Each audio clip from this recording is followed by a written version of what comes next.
With Phil stumbling drunkenly out of his bed, appearing in his head all the things he's wanting to be said. 19 minutes of Phil to Phil, with so much time to kill. He promised chill, but all he does instead is beg and shill. Streams online and straight away begins to whine, but all is fine as long as Shad's benign and doesn't step out of line.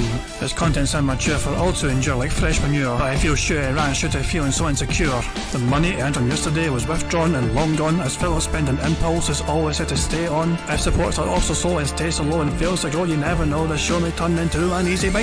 Once kicked off across the board with charge to what because his code can't be ignored, just how much DSP makes us feel so bored. To help us fight or sleep and try to keep alert to watch a creep who play bingo, but Phil will bitch and why his sheep are also cheap. While DSP is chasing green, we're seeing green across the screen as Phil's routine predictability rivals are slow machine. It's not in burp and leaning ban, it matters not if battery fun is child can't see if hours make him feel less of a man. Takes a drink and starts his like before lunching into a big pretending different bills when truth is there to buy a wrestling JPEG. Talks about his shitty life of call his cat and fatty life and all his strife while forgetting that it's unwell and they were rife. With drama he will react but isn't act, that is a fact as he rehearsed to be exact in how he felt he was attacked. She's nearly over and a win is in sight, with what to white despite Phil to light that tips were not light.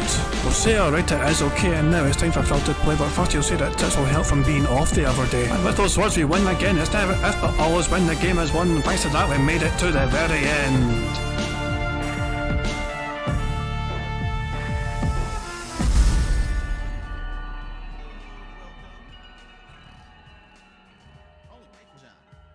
Hey guys, King Jad here, and welcome to DSP Bingo for it is today, Sunday the 25th of June 2023. I do hope we've all had a good fun weekend, and as it comes to an end, let's hope we can end on a good wee high note of getting a full house on the good old bingo card.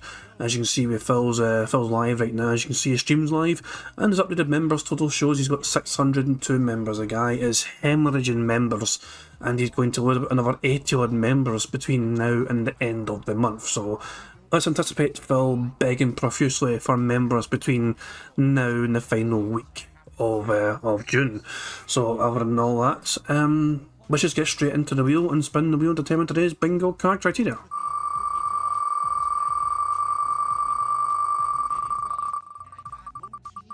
And it's going to land on Butcher in the Word. There we go, fantastic stuff indeed. So Phil to Butcher a word. We need a number between 1 and 199. The very first number in chat I see will be the one I use for today's bingo card shenanigans. No special criteria, nothing like that. Let's just get a bingo card picked straight away. 52. Nan was first with 52. From my perspective anyway in chat, the very first number in chat I saw was Nan with the 52. So thank you very much Nan for that. I'm going to go to the 52nd bingo card, which will be the 53rd result. And here we go, the card is on the right hand side. You've got Phil to say necessarily, him flailing his arms, him smacking his lips, him saying idiot, and there you go.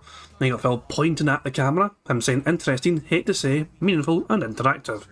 Third row is Phil butchering the word, him saying reality, him snorting, him pointing at the text on the screen, and him saying excited. The fourth row is Phil taking a drink, him saying you know what I mean, him saying support, him being on clown mode where he's basically just acting dumb as fuck, and him saying detractor or trolls. And the fifth and final row is Phil saying thus, no exaggeration, sound good, wow, and him giving good old prayer hands to the camera, to the chat. So yeah, there we go. Thus is the one, I mean, he started saying it regularly for a very brief spell, which is why I put it back on the board. But thus is the one I'm not that confident about if I'm looking at this card right here. So who knows though? Who knows? Phil is sometimes surprising. Even though he's so predictable we can play goddamn games of bingo from fucking podcasts, he does surprise you sometimes with what he fucking comes out with, you know? Sometimes he fucking throw a random robust out of nowhere like an RKO and all that jazz. So I guess I'll just have to wait and see. But that's the card we're going to use for today's bingo. Thank you very much for helping me pick it.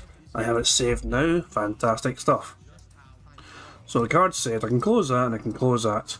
So as I said, Phil's streams here. Phil's in his chat right now says that as I said many times during the 40 hours I've played, if Zelda were the only game I was playing for 2 to 3 weeks, I probably would have liked it more. But as is, the game is bloated and disorganised. Phil's fucking shit talking Zelda now, apparently. You know, he's saying, if you're on a time frame to eat the meal and you have places to be, but they keep bringing you shitty palate cleansers and apps instead of the great meat, what the fuck's Phil talking about here? Complain about too much content in Zelda is like complaining about getting too much food at a restaurant. It's not really a bad thing, and Phil responded, as if you're on a time frame to eat the meal. But Phil sets his own schedule. He's a master of his own schedule. Oh my god, Phil, you're fucking bickering with people in your chat, but you're the master of your own goddamn schedule. You dictate your own schedule. So there you go. What's Phil saying now? My complaint about Zelda is not too many side quests at all. It is too much bloated content that adds nothing and lack of proper pacing and direction. Completely different. So there you go, Phil, just bickering and the various fucking people in chat about Zelda, so fucking have fun with that.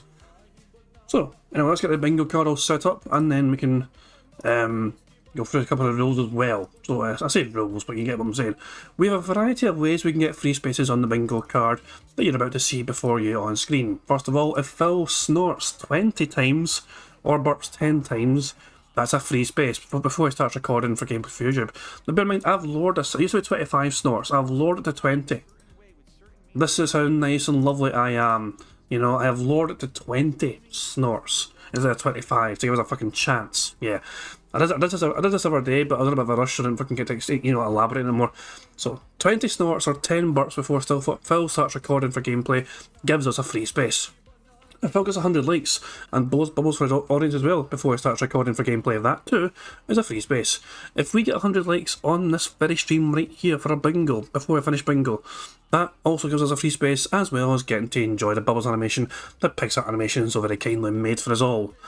And if we get 25 out of 25, one of you guys can potentially win a prize. How do you make sure you're eligible for that?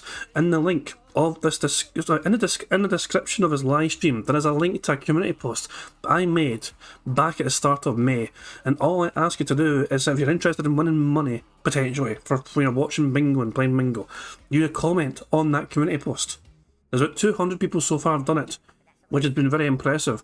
But as we found out from the last few spins, people that have put their name on there sometimes then disappear, which I guess is kind of normal. Well, it's been a couple of months now, so I don't know. So I might have to make a brand new one soon. I know I'm contemplating making a brand new one at the start of July to weed out the older names who seem to have vanished. But I'd feel a bit annoyed. I mean, I feel, I don't know. I'll think about it. I'll see what I'm going to do. So yeah, basically, make sure your name's on the community post, and the link to that is in the description of his live stream, if you want to be eligible to win a bingo prize. So there you go. All that being said, if we get a full house, then cool stuff, and I'm trying to think of everything else to go through, like rules and all shit. Yeah, we won on Friday. We won on Friday, and I've tried to reach out to the person that won, and I've not heard a thing back since yet. The game giveaway worked. Gru won the brand new game, you know what I mean? Thanks to Profit, it was a game giveaway, so that's good. But the actual winner of the bingo prize itself, no word from them yet. So they have several days. I'm going to give them a week to try and get back to me. Ashley says thoughts on the soundboard edition I sent you. The problem is my soundboard's full. Like every square I've got my soundboard is like full right now. You know, I might have to fucking maybe remove a couple, or I have a whole row dedicated to shut up. Like I've got. Know your role and shut your mouth. Shut the fuck up. Shut the fuck up, you cunt! Shut up, bitch! Shut your hole. I've got 5 buttons dedicated to fucking saying, Phil to shut up, essentially. You know what I mean? So I don't know if I need to just, recycle a couple of these or something, I don't know. But yeah. Friends asking what soundboard I use. I use the Stream Deck. I just have a wee Stream Deck soundboard thing, which I use. So yeah, I might have to have a second page, just for a second row. I don't know. I mean a second SFX page. I don't know. But yeah, I don't know. I need to look at them again, because some of these I use quite a lot, and some of these I very rarely use in general. So there we go. Anyway, while we wait for Phil to go live, how about we just watch some random a random clip. I thought I'd pull this clip up from the Side Scrollers podcast back a few months ago about doc scene, because I thought it was this was something that people seem to kind of forget happened, I feel, during the interview. It was a 5-hour interview, and also people talk about Keemstar and all that shit, and then the slave trade thing and all that jazz. This one seems to go under the radar quite a bit, in my opinion. Damien Anderson's asking where's the otters. They're here. The otters are here, but I want to go through this first. We'll use the otters when we need to use the otters. Right now, we don't necessarily need them, They're only to be used in an emergency when Phil's annoying us. But for now, though, I'm going to.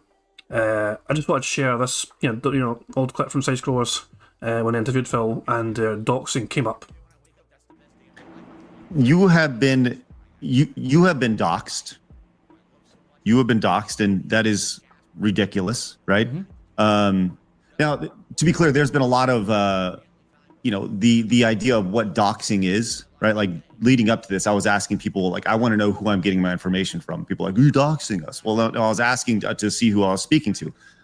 I feel doxing is putting personal information out on the internet for people to find, for people to see, and that normally wouldn't be available to people, right? And you have been doxxed. Your personal information has been put out. Like, why do I know that your personal phone number is tied to this account, right? Like, your address, all these things. It's insane. But you have also been accused of not necessarily doxing, but holding the information that you have over people's heads. And I wanted to kind of show you this clip real quick, and then we can talk about this. So let's. The fact that his fucking Twitter account is the same exact avatar that he's fucking using for this troll account on my website. Oh, by the way, I have your IP, I have your name, and I have your address. So congratulations, you fucked up. You really did. Be awesome one on Twitter. I have all your fucking personal information. Now, I'm going to say this up front. I'm not going to give it out. This is not a doxing video. I do not condone it. I will never give out someone's personal information or anything like that whatsoever. However, understand something. I got you. How about the fact that his fucking Twitter... Do you think that's okay? It sounds like a threat, right? That's the first time I've Sure actually heard does. this clip since I said it. Pretty sure it was a threat. Yeah. Yeah. That is definitely a threat. That is, I mean, okay. No, it's not. Again, this is kind of goes back to, you tell a dark joke. You made it one way, it came out a different way. What I was getting at in that clip was, this is someone who had hurt me. I don't know if you want to get into the specifics of what they had done. It's kind of a moot point, right? Really badly. It's actually one of the things that have actually hurt my business overall financially since then. Okay, I've never. So really it justifies recovered. it. No, it doesn't justify. That's why you wouldn't have said it otherwise. It got me that angry. They had actually hurt me so bad for no reason. I don't even know who that guy is. All right, and the only reason I knew is because someone had found that information, sent it to me. I didn't find it myself, and I said that on the stream because I was so upset. And essentially, what I should have said was, this is a situation, you hurt me so bad, I don't know who you are, and, I think I'm going to go to the authorities with this. That's what I should have said. I shouldn't have said, oh, I got all your information, and blah, blah. You're right. 100%, you're right. I never doxed that guy. So it was a threat. So you admit that it was a threat. It was me venting anger. That's a threat, dude. It was me, correct. It was me venting anger in a threatening manner. Yes. But I never did anything with it, nor did I ever dox that person. Their information never went on the internet publicly, or if it did, it wasn't me that did it. Like I said, someone sent me the information. But that's also kind of bullshit, because Phil gets fucking information from... It's like his website. He was threatening Biosimon simply because Biosimon was on his website. The kind of hate forums, as it used to be fucking called back then. And, Phil was bragging about, hey, I'm fucking admin. I can see all your accounts here. I can see your IP addresses for all the different accounts you've made on my website. Congratulations, I have your details, I have your IP address. Phil was not sent this information necessarily. He had this information at his disposal because it is his fucking website. So Phil pretending someone else sent me this fucking information is also quite bullshit. But of course, how are fucking Craig and Adam meant to fucking know that? Jesus fucking Christ. And Phil, I'm also, the big question as well was Phil docs PW dubs. Phil's idea and definition of doxing people is that as long as it's not publicly accessible for everyone, then it's not doxing. He gave the PW dubs details on his private Discord to his moderators. Because that is private, in Phil's mind, that is not doxing. That is literally how Phil perceives that situation. He shared it, privately in a small private Discord. So even though he's relaying this, very private information about someone else to other people, because he's doing it privately, in his mind, he's not doxing them because it's not public. Which is a bit of a strange fucking point because like he cannot. He has that information and then he fucking gives it out to a few people and then it can. Who to gonna say they won't do anything with the information themselves and the fucking snowballs from there. And it all stems from Phil deciding to give that information himself in the first place to a select few people that he trust might be too strong a fucking word, but who he relies on to fucking help moderate his chat and keep him abreast of, you know, the latest shenanigans going on and all that shit when it comes to Phil antics. But yeah, it's fucking nonsense from Phil as usual. You understand, like that's not something that you should. Uh-oh. Craig, you're breaking up. I can't hear you. Craig, your audio. That was a really annoying time for Craig's fucking megaphone just to fucking die.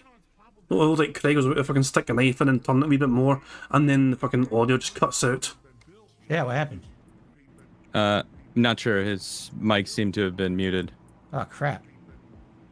Yeah, I mean, I have people that support me. I have a few different companies. I have a coffee company, and like I have people's information, and I would never ever use it ever, and I would never claim to, even if someone pissed me off, even if they bought my coffee company, I knew where they lived. That just feels like a weird, like you say, your anger or whatever, and it just slipped out. It's like, is there things that go on that, like, in your head that might, because the way it sounds, like it seems like you kind of just fly off the handle sometimes and do shit and say shit that that gets you in trouble. Like, I mean, it almost feels like I need to be worried about you, dude. Like, what's gonna happen next? You say Fucking hell. Fucking Adam, welcome to fucking Lolcows. Oh, Phil's starting. Phil's going live right now. Anyway, I just want to check that Doxing clip. Let's go back to make sure we didn't miss anything Phil said at the start. No. There was no little special thing happening before the intro. You know, sometimes he does a thing in between this intro playing where he fucking, tries to hype up the show. It's still fucking garbage. So anyway, yeah guys, so we're going to begin a bingo anytime now. Please tag me in chat in case I miss anything on the card. I'm not trying to miss things on the card. I just do sometimes because I'm a dumb bastard. Nothing I can fucking do. 25 out of 25 means one of you guys can potentially win a prize. Fingers crossed. Here we fucking go. Good luck. And Phil is and forever will be a bitch.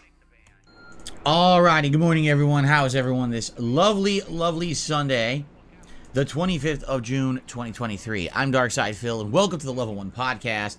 Welcome to a new border. This may look similar to the old one, but we may not notice is that there's a tweak. We've got someone new. Who's that handsome fellow down there? That's right, that's Clive from Final Fantasy 16, who has been added to our podcast border. In fact, I have another one too. I'd like to give you a little preview. I'll be using this one later on. You ready for this? Final Fantasy villains, antagonists. How cool is that? But we'll be using that in the future. I just wanted to show you, got a few new pieces of artwork for the streams. I hope you're all doing well and having a great weekend. Hello, hello, hello. And what's going on? I don't know what is going on. Well, we're in the midst of a very busy gaming week. Today is essentially the 4th streaming day for me out of a 7-day stream week. So today is the equivalent of my Wednesday. A little weird because it's Sunday. But you understand what I'm saying. It is the middle day of the week. Today is an all RPG day, meaning our first stream will be Final Fantasy and the late stream will be Diablo 4, excuse me. And we'll talk about the schedule in just a second. I also, today on the podcast, would like to go in depth. Now that I am 40 hours into Zelda Tears of the Kingdom, I've been playing this game for over a month. And I want to relay my feelings about the playthrough, my feelings about the game at large, and quite frankly, my feelings about the reaction that I've gotten to my playthrough. Here we fucking go. Defense mode. The internet made fun of me for playing this game. I need to vent. And or my feelings about the game.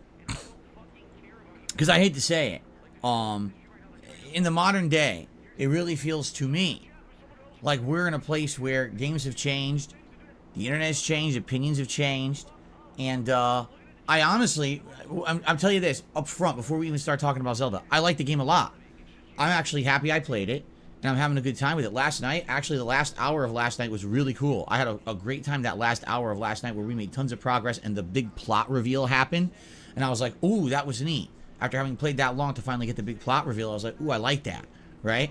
But at the same time, it almost feels like in 2023, God forbid you play a video game that's a major game that, you know, it seems there's a consensus that people really like it, and you say anything critical about it, not even necessarily just negative, like slamming the game, but even trying to be honest and transparent with an audience about your feelings about it. It's like you can't be anymore.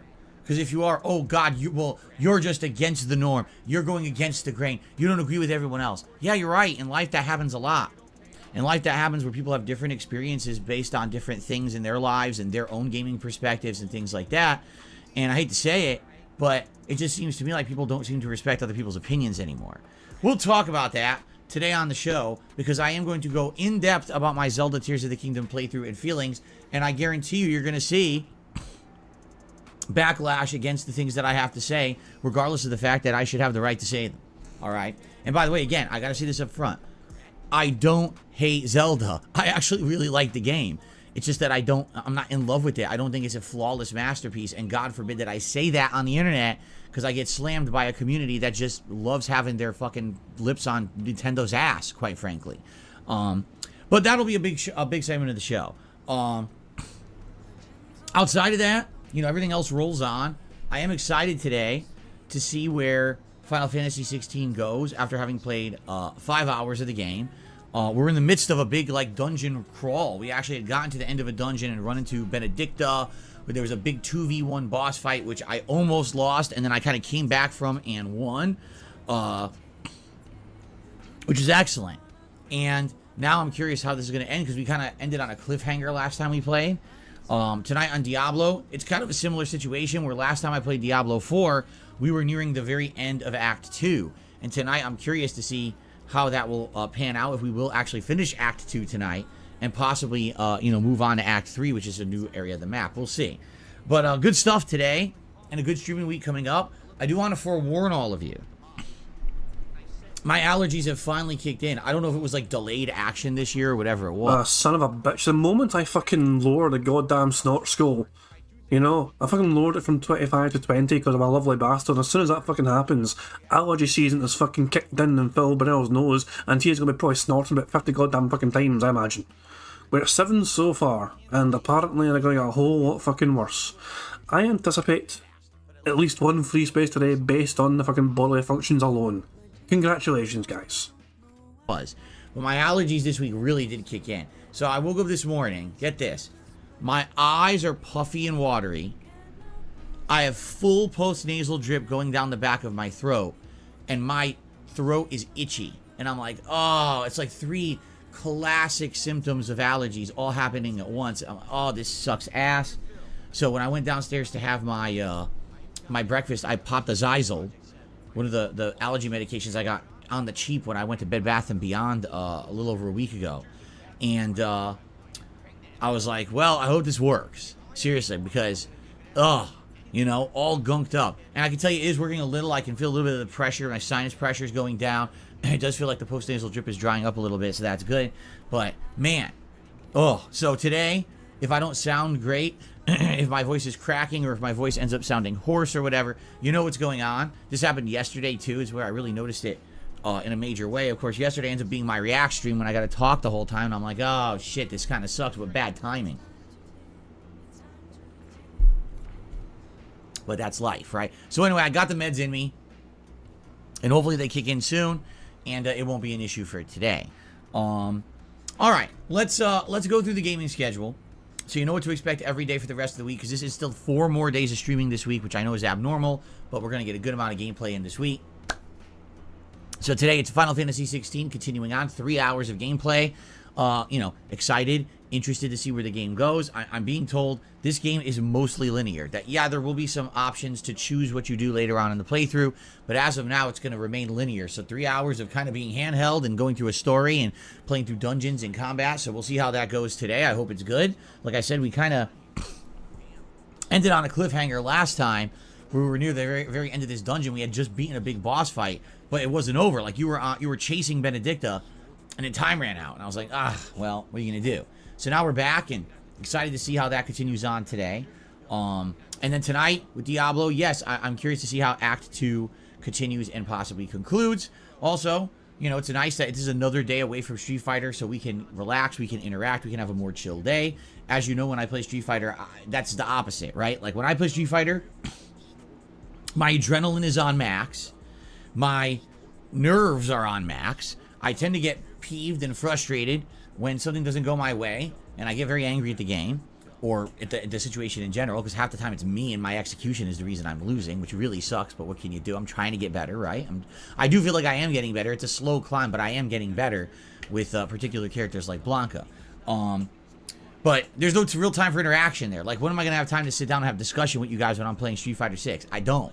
So it's good to have days like today where we're breaking stuff up, and therefore it's not always in a situation where I can't talk with you. I like having more interactions on my stream and more chill gameplay. So that's today. That's what today's all about. RPGs, opportunity for interaction, okay?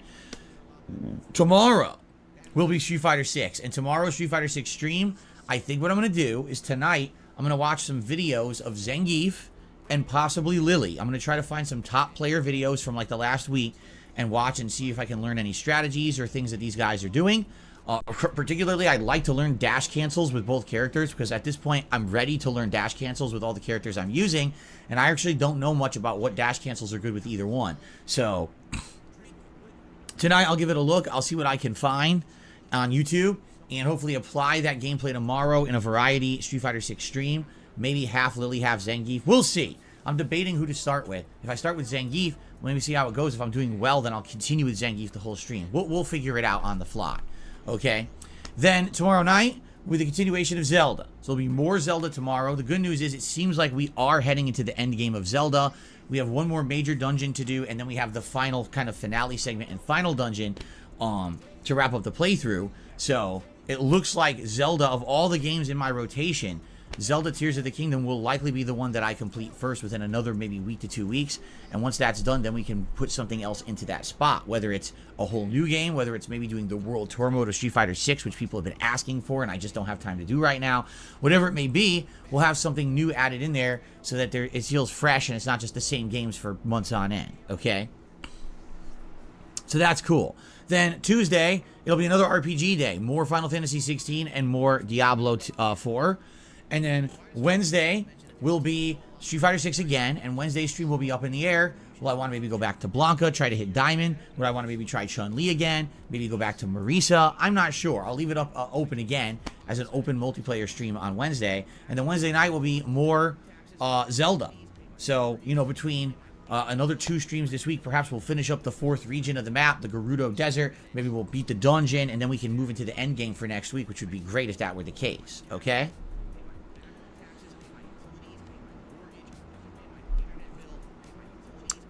So, there you go. That's the schedule for the rest of the week. Now, keep in mind, next week, very special event coming up on Sunday, July 2nd. That is 1 week from today. So that means next weekend's going to be interesting. We're going to have the React show on Saturday. And then we're going to have all day Sunday. DSPs. DSP. Or Digital Summer Party. All right? Very exciting. Very different kind of stuff. A marathon event. It's not all about the gameplay. Instead, it's all about us chilling and having a cool, laid-back, party-like vibe. There'll be some special festivities planned for the day, which I will not spoil yet. But in addition to that, we're going to be going through the schedule for the entirety of the year, listing all the new release games and the release dates, and picking out individually which ones I'll be playing at launch, and which ones maybe we'll have to go on the back burner and say, let's wait for those, and which ones I'm not interested in. So by that day, 1 week from today, everyone, including myself, will now have a new perspective on games coming out this year and which ones I'm covering, for my schedule. In addition, we're going to be doing some tier maker rankings, including American Fair Food and other things. In addition to that, there'll probably be some Street Fighter 6 gameplay for variety. Also, food. My wife will be making multiple different recipes for a mukbang / feasting with Phil series of videos over the course of the day. That will be fun, obviously. Among maybe other things, let's play it by ear, but there's a lot of potential of fun things that we can do during this marathon event all day next Sunday. So I hope that you guys will join me next Sunday for the big party here on DSP Gaming, and that content will be split up to be uploaded amongst, stuff here on this channel versus stuff over on DSP Reacts. I would think the food vlogs and the tier maker videos fit perfectly over on DSP Reacts. Meanwhile, things like the game schedule and the Street Fighter 6 gameplay obviously fit here. So there you have it. Let's see how it goes over the week. I hope you guys will join me on Sunday of next week if you can make it for a big party-like atmosphere and a special way to start the gaming summer. All right? Then we will continue on with all of my current playthroughs until, stuff starts wrapping up. In July, there absolutely will be some new playthroughs. I'm leaning towards Pikmin 4 and another one. The thing is, I want to do the gaming schedule next week before I promise you guys what I'll be playing, so let's not get ahead of ourselves, but that's coming, okay? And then the other big event that's going to happen in July, which is going to probably happen in the second half of July, is a special Machinima-themed event. June the King just made a documentary about Machinima that's about 50 minutes long, and I like to watch it and live react to it because I'm one of the few YouTubers who was a longtime partner of Machinima. Over 6 years I was with that company until finally I severed ties for pretty bad... No, hold on. You severed ties? You severed ties? I don't think so, buddy. It was not you that severed ties with Machinima. It was Machinima that said, you know what, goodbye to you. Reason. We had a pretty bad falling out, and I'd like to talk about all of that and add my own perspective, but I've got all these unique stories and interesting information I can add because I was such a long-time partner with Machinima that would add to the documentary that June made, and it's going to basically be a special event. I'm not sure what we should call it yet. Some people were like the funeral for Machinima. Some people were like the exhumation of Machinima. It's weird because Machinima's been dead for years. The what? The what of Machinima? Hold on, what was that? Is that him butchering a word right there? The exhumation of Machinima. It's weird. Is it just me, or does Phil butcher the crap out of that fucking word? Or am I just being dumb? I don't know, I might have been a bit mean there. I'm not sure if Phil is using that accurately or not. I think it did, but to me it does not sound natural whatsoever. So okay, I'm picking him butchering a word. Also, I feel it pertinent to search what channel would it have been on? Would it have been on... Hold on. Would it have been on this one? When he made his Machinima video? Or would it have been DSP Reacts? It may have been DSP Reacts, I'm not sure. Yeah, there's a fucking vlogging channel. Yeah, we'll try a fucking vlogging channel. Where he fucking just says, oh, I'm fucking... I'm looking... I know exactly what I want to find here. 6 years with Machinima, I've been laid off, huge update, Machinima's discovering my back from me. Jesus Christ. I think it's this one. I think it's this very first one. So hold on. Let's just check the transcript. Is it severed? I feel like the word is severed. I'm not sure. I don't know what word. Boss? Higher ups? I don't know. I'm trying to think. I'm trying to think of the word. It's like, I'm not sure exactly how to find this. I'm not sure if it was this video here where Phil separate ways. Could be. It's something I've been told to search separate ways. No, that ain't fucking happening. Is it this channel here? Was it actually this video where Phil talks about what happened with Machinima and I don't know, I'm trying to think here. Hold on, I got an idea. Email. Fuck me, 17 different fucking results for email. Hold on. Emails 2015. Email, whatever, so weird, blah blah blah.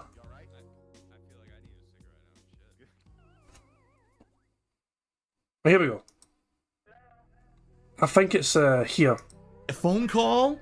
I didn't get any kind of Skype call, nothing. I got a generic email from someone in the finance department of Machinima stating, Phil, we are canceling your current contract as of this date. Here's the new contract. You're no longer going to be in a contract that's based off of views. You're now going to be on the contract that almost everyone on YouTube is based off of. Oh, that's when his contract got renegotiated from before. I see. So, and then in future, Okay, let's fast forward to here.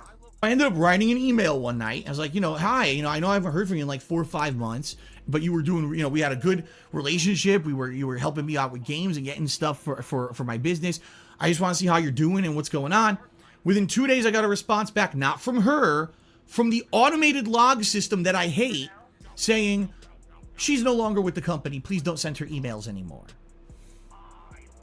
Okay, that's interesting. So then I said, gee, I wonder. And there were 2 other people I knew who were with the company at that point. I sent them emails. Guess what I got? Auto responses back. Don't send them emails. They're not with the company anymore. And at this point, I'm like, obviously, it's another issue where, again, the employees came in for whatever reason, they were doing a good job. Everyone was happy and they all got laid off.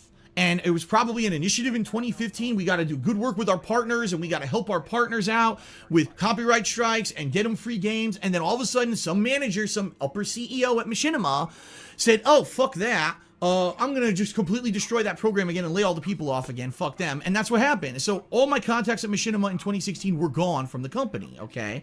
Now, in particular, I hadn't had any issues with copyright or anything major at all during 2016, so I never had to write them for really a copyright strike.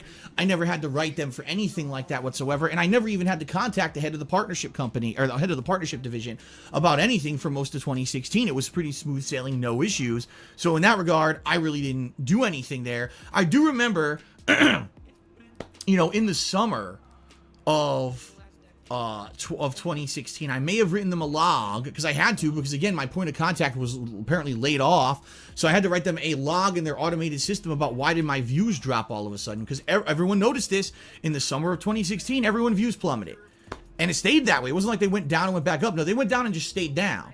And obviously YouTube changed something, some algorithm or something. Never disclosed that information, never shared it with anyone, didn't admit it. And I even asked Machinima. Machinima asked, and they got no response from YouTube. So I stopped pinging. I just realised how far ahead it is. Like, the bit I warned is like 7 minutes after this. I thought it wasn't going to be too far ahead. 7 whole minutes later, he gets to the fucking point where he's emailing like the last boss essentially at Machinima. He's at the final boss of who he wants to fucking talk to. So we'll just play it from like here onwards. He said, no, you're not. So let's get answers. I waited 3 days, got no response. Now, in the meantime, I'm making no money. I'm making like next to no money at all during February. And I'm like, where's my answer? I need a fucking answer from these people. Nothing. So I finally pinged them again. Nothing. I pinged them again. They finally respond. Okay, well, we talked to YouTube, and YouTube says that, no, you're not flagged for being advertiser unfriendly. They didn't give us any more answers. We'll continue to ask, but, whatever. I'm like, dude, this is not a valid response. I need an answer from YouTube. And I know what's going on is they're bringing it up quickly in like a meeting or a conference call as an aside issue rather than driving it as a priority, okay? So they get a quick little one-off quick answer and that's it. Oh, I'm sorry, but I'm in my head, like, Phil was expecting like some massive Machinima conference call, like all hands on deck style situation. As everyone stop what you're doing. Phil Burnell is not getting as much money as he thinks he deserves. What are we going to do about this? You know what I mean? And it feels like instead it's like, oh, it's going to be some like side issue within the normal, like, oh, it's any other issues to discuss today? And it's like, oh, yes, this content creator wants more money. Okay, fine, whatever. There's more important things to discuss. We got it. Let's send that back to Phil and hopefully that'll appease him. No, if I can't pay my bills, you telling me you don't know what the issue is isn't going to fucking appease me. Okay? So I went back to them again and I said, well, this is not acceptable. This is unsatisfactory. I need you to escalate this issue to management.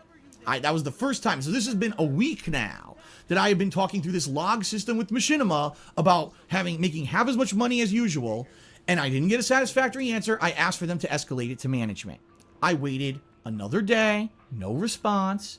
I waited another day and I wrote them another log and I said, you now have me waiting 2 more days. You still haven't given me an update. I need an answer. They came back and again blew smoke up my ass. No concrete information whatsoever.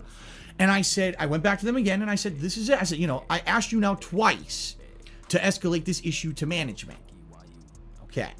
So now I knew basically they weren't going to do that. So I said, well, I know what I can do. I can contact the head of the partnership program. Now, it had been a while since I had talked to him, about a year. So I knew, who knows what has happened within that year. So I write the guy an email because I have his direct, in my contacts and everything in my phone, I have all his direct information. I write him a message and I wait. I get an automated message back. It says, That person is no longer with the company. I'm like, you gotta be fucking kidding me. The guy who was the head of the partnership program, who helped me out tremendously all through 2015 and late 2015 with the contract renegotiation and everything, he's gone. Yeah, he's gone too, so they got rid of him too. If you have any issues that you would have contacted him for, contact this guy. So I forwarded the whole same email that I written to appeal to help to the head of the partnership program, explaining the whole situation. I sent it to this other guy, you know, whatever. And that was all I could do, right? The next day, of course, keep in mind, I hadn't been getting any regular responses. Because I had sent this off to this other guy, I get a response the next day, again from the automated log system, the same guy who's apparently an up-and-up guy at the customer support of Machinima. And he says, we've contacted YouTube. They still are looking into it. They still have no definitive answer on what's going on. We've determined you are not flagged as advertiser and friendly, so that's not it. But we're not, you know, we don't have any answers yet. But then they said something that when they said this, that was pretty much it for me and Machinima. Here's what they said. They said, we would appreciate it if you don't go out of your way to write and contact other departments here within Machinima. To basically stay within the lines. Stay within where you're supposed to be talking to us for help on customer support in this log system. And don't you dare go outside and try to contact anyone else for help. All right? That was it. Because literally what that is, that's passive aggressive, that's talking down to me. He's fucking telling you where to fucking go for appropriate fucking help. How the fuck is someone like some sort of fucking accounting operations part of fucking Machinima who have nothing to do with the content creation side of things? What are they going to do to help you, Phil, in your strange random queries as you're trying to email as many different departments of Machinima as possible? It's like, what the fuck? I mean, of course, I try and fucking tell you, look, you just, if you want all the information you need, whatever, just make sure you're filtering all the emails through this channel so we can help you as best as possible, because we are the ones responsible for dealing with you. And Phil's like, oh, how dare they tell me to try and stay within these boundaries when I want to ask as many people at Machinima as possible to help me, from the fucking CEO of Machinima to the fucking janitor and the wee tea lady. That's telling me, treating me like a child. Like, how dare you try to, you know, do something that's not within these little guidelines and rules, and you run outside of the dotted lines, right, to try to get help. Let me tell you something, folks.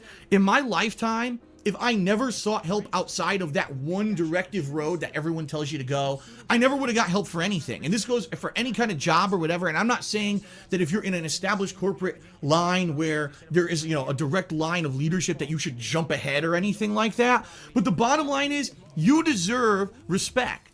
And if you're not getting answers and you're not getting respect and you're not being treated fairly by someone, you have the right to stick up for yourself and seek out help from someone else and or seek that respect or aid from somewhere. Never ever let someone tell you to basically sit there and be happy and shut up like a little kid and sit in the corner and we'll give you information when we get it. You know, because that's literally what this message said. It was very passive-aggressively worded to me, saying, don't you go and talk to anyone else within the company. They had to fucking dumb down the fucking language to make sure you fucking understood it, because you're clearly fucking going well out of your goddamn way to fucking be a hindrance to as many people as possible within the company. They're just trying to fucking make sure you understand crystal fucking clear where to fucking direct your queries, and you fucking took that as a personal insult. Company but this customer service line ever. That was it. I wrote them back, and here's what I said in my message. Oh, by the way, they did give me a suggestion as well in this message. With that passive-aggressive message, they said, we recommend you shorten your video length, because right now we're seeing your videos on average are 20 to 30 minutes long, but your average watch engagement is much less than that. What we need you to do is... Big fucking surprise there. Anyone that fucking clicks on a DSP video doesn't fucking want to stay for it because it's shite. Shorten your videos so that your watch engagement percentage will go up, and hopefully you'll get better ads on your videos, all right? So they did actually give me a good piece of advice. Not to say that it was an amazing piece of advice. It was kind of like a quick fix rather than a root cause of the problem kind of answer. But they gave me that piece of advice. And I responded. The first thing I said was, I want you to understand something. This literally is a situation where I'm in dire financial straits. And if this stands where I'm going to be making half as less money on YouTube as I ever did before, starting now, I'm going to lose my house. I'm going to have all my shit reclaimed. You know, credit card bills are going to go default. I'm probably going to have to declare bankruptcy. I'm going to lose everything. And the fact that I've now been talking to you for a week and a half and you can't get me any kind of answer, I have every right as a fucking respectable human adult to go seek help. Well, you're not a respectable human adult. You're barely human, for fuck's sake. And definitely not respectable. Elsewhere, it's your ineptitude is the reason why I have to go seek help elsewhere. And I even said, I wasn't going and seeking some department outside of the scope of where I would look for help at Machinima for help. I was going to the head of the partner program, who throughout 2015 and 2016 helped me repeatedly with false copyright strikes, with issues against my channel, with contract negotiations. That would be the natural person one would logically reach out to. I wasn't going outside the scope of what I was supposed to be doing. That's exactly what I was told to do 2 years ago for issues. Now, That's exactly what the fucking problem was, though, Phil. That was 2 years beforehand we fucking did that. And since then, the times have fucking changed, and they're telling you the fucking new process of where all queries should fucking go. You're behind the times with all these fucking outdated fucking ways of trying to fucking contact people. They told you the new way to try and keep it within a certain channel, and you blew your fucking lid off. Going fucking mental, saying, oh, they're being passive aggressive, and they're not doing their fucking jobs right. now all of a sudden in 2017, you changed your whole structure again, and now it's the wrong thing to do, and you talk down to me. And I literally said, I feel like you've insulted me, and therefore, I'm going to be honest with you. I want you to escalate this issue to management. I don't care if it's your manager, if it's the CEO of the company, whoever it is, they need to be aware that this is an issue going on with YouTubers and people under your partnership program. And I want you to know that if you feel that this is how you're going to treat me as a partner, I don't want to be with you anymore. And I said that in black and white writing in this message to them. I don't want to be with you anymore. If you're going to mistreat me and talk down to me and not get me help and basically talk to me like a kid. Because this is my livelihood here. Understand, this is my livelihood. And I ended the message in this manner. I said, I do not want to hear from you again. I want to hear from management who are going to explain to me the situation of what is going on, all right? And that's that, okay? The next day, I got a message from Machinima saying, and it was from the same guy, so again, went against my wishes, we have decided to execute our right to end a partnership with you on all of your channels. Therefore, here's the legal agreements that we had with you. With DSP Gaming, this channel can only be, for a certain amount of days. For the King of Hate Vlogs, a certain amount of days. And for KO Gaming, a certain amount of days. So basically what they were saying is they didn't want to be in an agreement with me anymore with the partnership. They basically told you to fuck off, you delusional fucking cunt. Fucking dumbasses fucking try to claim that he fucking was the one that decided to part ways. Now listen to this shit. Phil rewrote history right fucking here, trying to claim he was the one that walked away from fucking Machinima. We're not letting that shit slide here. This is what Phil just said fucking 10 minutes ago, essentially. For a pretty bad reason. We had a pretty bad falling out, and I'd like to talk about all of that and add my own perspective, but I've got all these unique stories and interesting information I can add. Oh, hold on. Let me go further back. Further back. Themed event. June the King just made a documentary about Machinima that's about 50 minutes long, and I'd like to watch it and live react to it because I'm one of the few YouTubers who was a longtime partner of Machinima. Over 6 years I was with that company until finally I severed ties.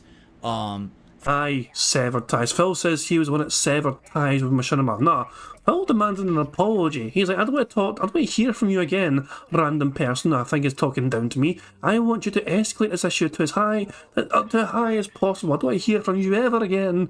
And that same guy's like, yeah, okay, whatever. Get the fuck out of here. You're gone. Don't let the fucking door hit your stupid ass on the way out. And he's like, oh, I severed ties with him. I walked away from Machinima. Machinima dropped you like the bad habit you fucking are. By your own admission, Machinima was the one that severed ties with him. The best part of this is coming up, I think. Let me just play it a wee bit more. All right. So let's recap this situation. I did nothing wrong. There you go.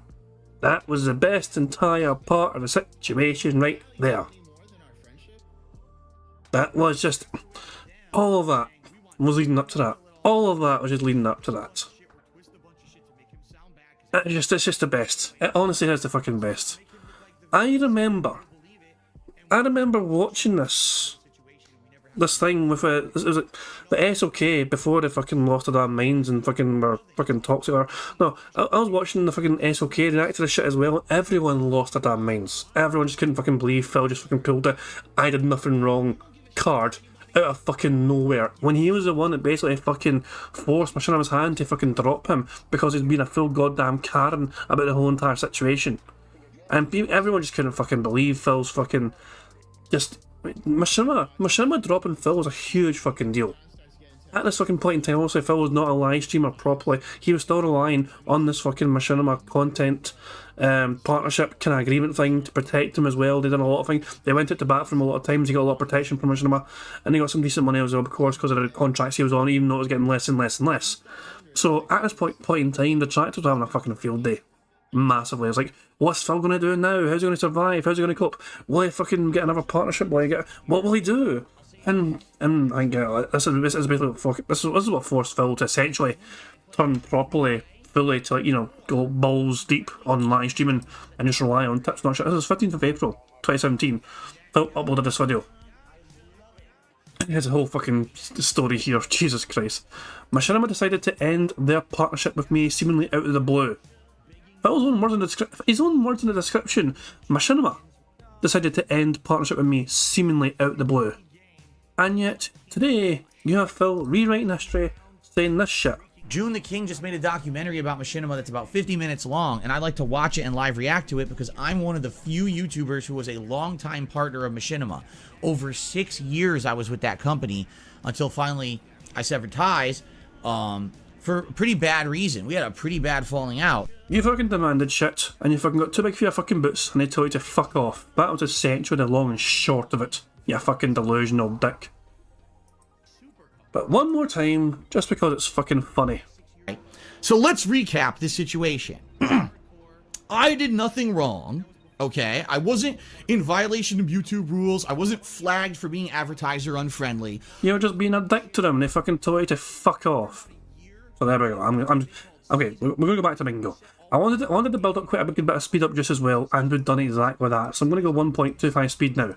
We got some nice speed up juice built up. So there we fucking go. Back home in fucking Bingo. I'm sorry for that wee small detour down memory lane, but as soon as Phil said I was the one that severed ties with Machinima, I just had to make sure you guys were aware of the situation. Now you guys know it was not Phil severing ties with Machinima. It was Machinima telling Phil to fuck off. And I'd like to talk about all of that and add my own perspective, but I've got all these unique stories and interesting information I can add because I was such a long-time partner with Machinima that would add to the documentary that June made, and it's going to basically be a special event. I'm not sure what we should call it yet. Some people were like the funeral for Machinima, some people were like the exhumation of Machinima. It's weird because Machinima's been dead for years. They've been gone. And, you know, having someone actually formally do a documentary was something rare. Like, no one had really covered the story before June did. And now for me to add in my own perspective and additional content and all this new stuff you probably had no idea even existed, it's going to be a very interesting event. So Martini's one says, what about the Machinima Massacre? Oh, yeah, maybe we can call it that. DSP's Machinima Massacre. Why not? That sounds pretty good. The Machinima Massacre or something similar to that. Because essentially that's what it is. We're basically putting this behind and burying it. You know, it's something that I haven't really talked about in one concerted effort ever, right? Like over the years, I've talked about my working with Machinima and the ups and downs and you know, how chaotic and almost bipolar that company acted in a lot of cases, but I've never really talked about it in one place. It's always been, every once in a while in a vlog, Phil will mention Machinima or in Ask the King or whatever, but this will be one concerted, you know, everything focused, concentrated at once. It'll be neat, to say the least, all right? So that's coming up probably in mid to late July, a special event, all right? And then in August/September, my 15th anniversary event, where I'm celebrating 15 years as a content creator. There's going to be retrospectives. There's going to be retro playthrough gameplay. There's going to be all kinds of fun stuff coming up for that event. Trust me, it should be really neat. So, all right, cool. The continual downfall of Wings. Oops, I mean Machinima. That'd be an interesting name for the event, but I don't think that would apply. I don't think that would apply fully. All right.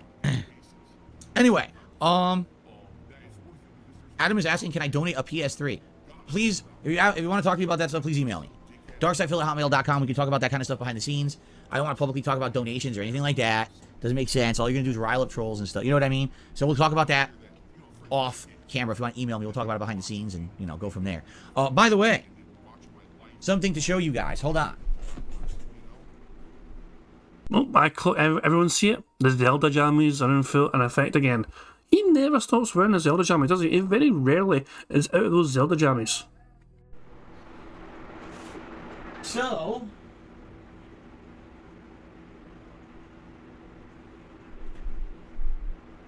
as you guys know, I play a lot of games on my Xbox Series X, and I use rechargeable batteries. Well, I've been using them for about 2 straight years, And finally, over the course of this week, one of the batteries isn't really working anymore. Like, I'll plug it and it'll charge, but then when I go to use it, it dies within like 30 minutes. This happened yesterday. I'm on my React stream, and basically, it says, oh, your battery's dead. Okay, let me swap. So I swapped to the other battery, which I always have charged. And by the end of the stream, it said, oh, your battery's dead. I was like, what? That was like 30 minutes. So what that means is one of those batteries, the memory in it has been shot and isn't really working properly anymore, and it's just not charging anymore. You know, I don't know what's going on with that. And I don't know how long the battery life is for these kind of rechargeable batteries. It's kind of weird that one of the batteries seems perfectly fine and works great, and the other one is messed up. But it's not like I spent a lot of money on these. This is something I bought on a whim 2 years ago. When I got my Xbox Series X, it was kind of a surprise because a fan donated it. And I just went to the store. I think it was like Target, and they just happened to have a battery pack there. And I think it was like $40, so I bought it. And it lasted about 2 years. But I'm glad I'm not the only one that clocked that. He said, like, the memory is like, you know, you're talking about the fucking memories running out for the batteries. And, like, he said that, and I thought, I kind of know what it means, but it's not memory. And you guys, I see you guys as well fucking talking about it in chat, like memory. Thank fuck Prophet's not here. Prophet will be losing his fucking bald, tiny mind if he heard Phil say that. Let's just crack on with it and let Phil just fucking pretend he knows what he's fucking talking about. Very strong card, by the way. This card's doing very well right now. Quite a lot of greens already on the screen, so, you know, this is looking like a very strong card for us to win bingo today. I was like, I guess it's time to get a new one. So last night I ordered off, rush order off Amazon. I got a new play and charge kit. It's kind of generic. I don't even know the name of the company. I don't even know the name of the company's on here. I mean, we can look. Can we look? Hang on, let's see if we hold the fucking box long enough. It is very generic. Play and charge something. Play and charge kit. And there's no real seemingly. It's hard to fucking determine what brand that is, you know? Oh, hang on. We're getting more of a spin, but a fucking light. And then it's like a different language, and below the words, playing charge kit. So yeah, he didn't really seemingly do his homework. Is it a good one? Is it a reputable company? I don't know. It's a strange one. It's kind of generic. I don't even know the name of the company. I don't even know the name of the company's on here. It's literally just play and charge kit for Xbox One and Xbox Series controllers. It literally doesn't even have a brand name on it. It really doesn't. All right, so basically, I got new batteries. I'm charging them right now. So tonight, when we play Diablo, I'll be testing out this battery for the very first time. Cheap, $23 off Amazon. So actually about half the price of what I paid for the play and charge kit 2 years ago. And they work with both Xbox One and Xbox Series S and X controllers. It just has a different like door. Like to show you what I mean. He basically has nothing whatsoever to talk about with his audience. Holy fucking shit. This is like fucking bottom of the fucking barrel content here. Nobody fucking needs to know this fucking information. Nobody fucking cares about this fucking information. This is not relevant information for the fucking stream. Nobody needs to fucking know that Phil got fucking new chargers for his fucking shitty controllers. It is not pertinent, it is not relevant, it's not interesting, it's not meaningful, it's nothing, Phil. Get on with the goddamn... Jesus fucking Christ. We need otters. Let's just enjoy some otters. Yesterday was a really slow day for me on stream. I didn't make a lot of... He was beginning to annoy me. This one's playing me a wee ball or something over here. This one's going crazy with it. Look at him. Lovely.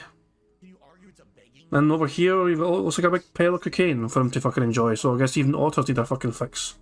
The fuck's this shit over here? Is this like catnip for otters? Or is it ice? Is it just a fucking big pail of ice or something? What the fuck is this? This one's got a wee fucking like balloon thingy or some pish. Ah, so fucking shit. Anyway, that's enough. I've calmed down. I've calmed down a bit from Phil's dumbassery, and you know we can continue now. Crack on with the fucking bingo. Where the fuck did he go? Oh yeah, he fucked off again, didn't he? So anyway, on with the bingo. So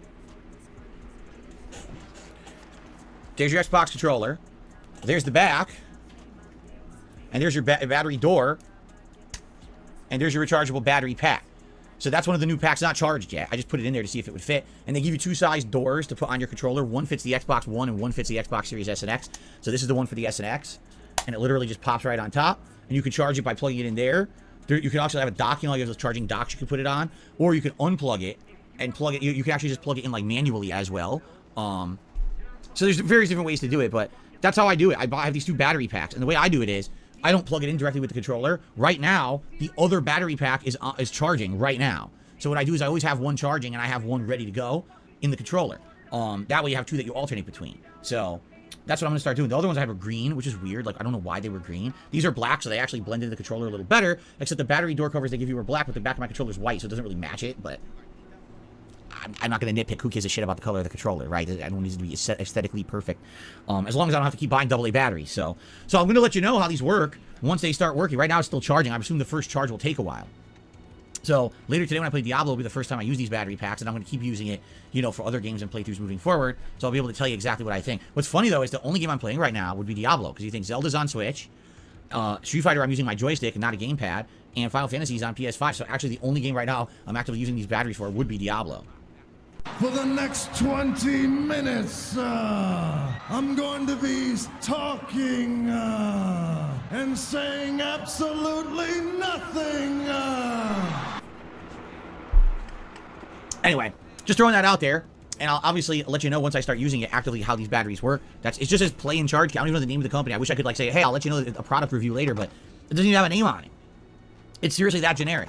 $23 on Amazon. Okay, so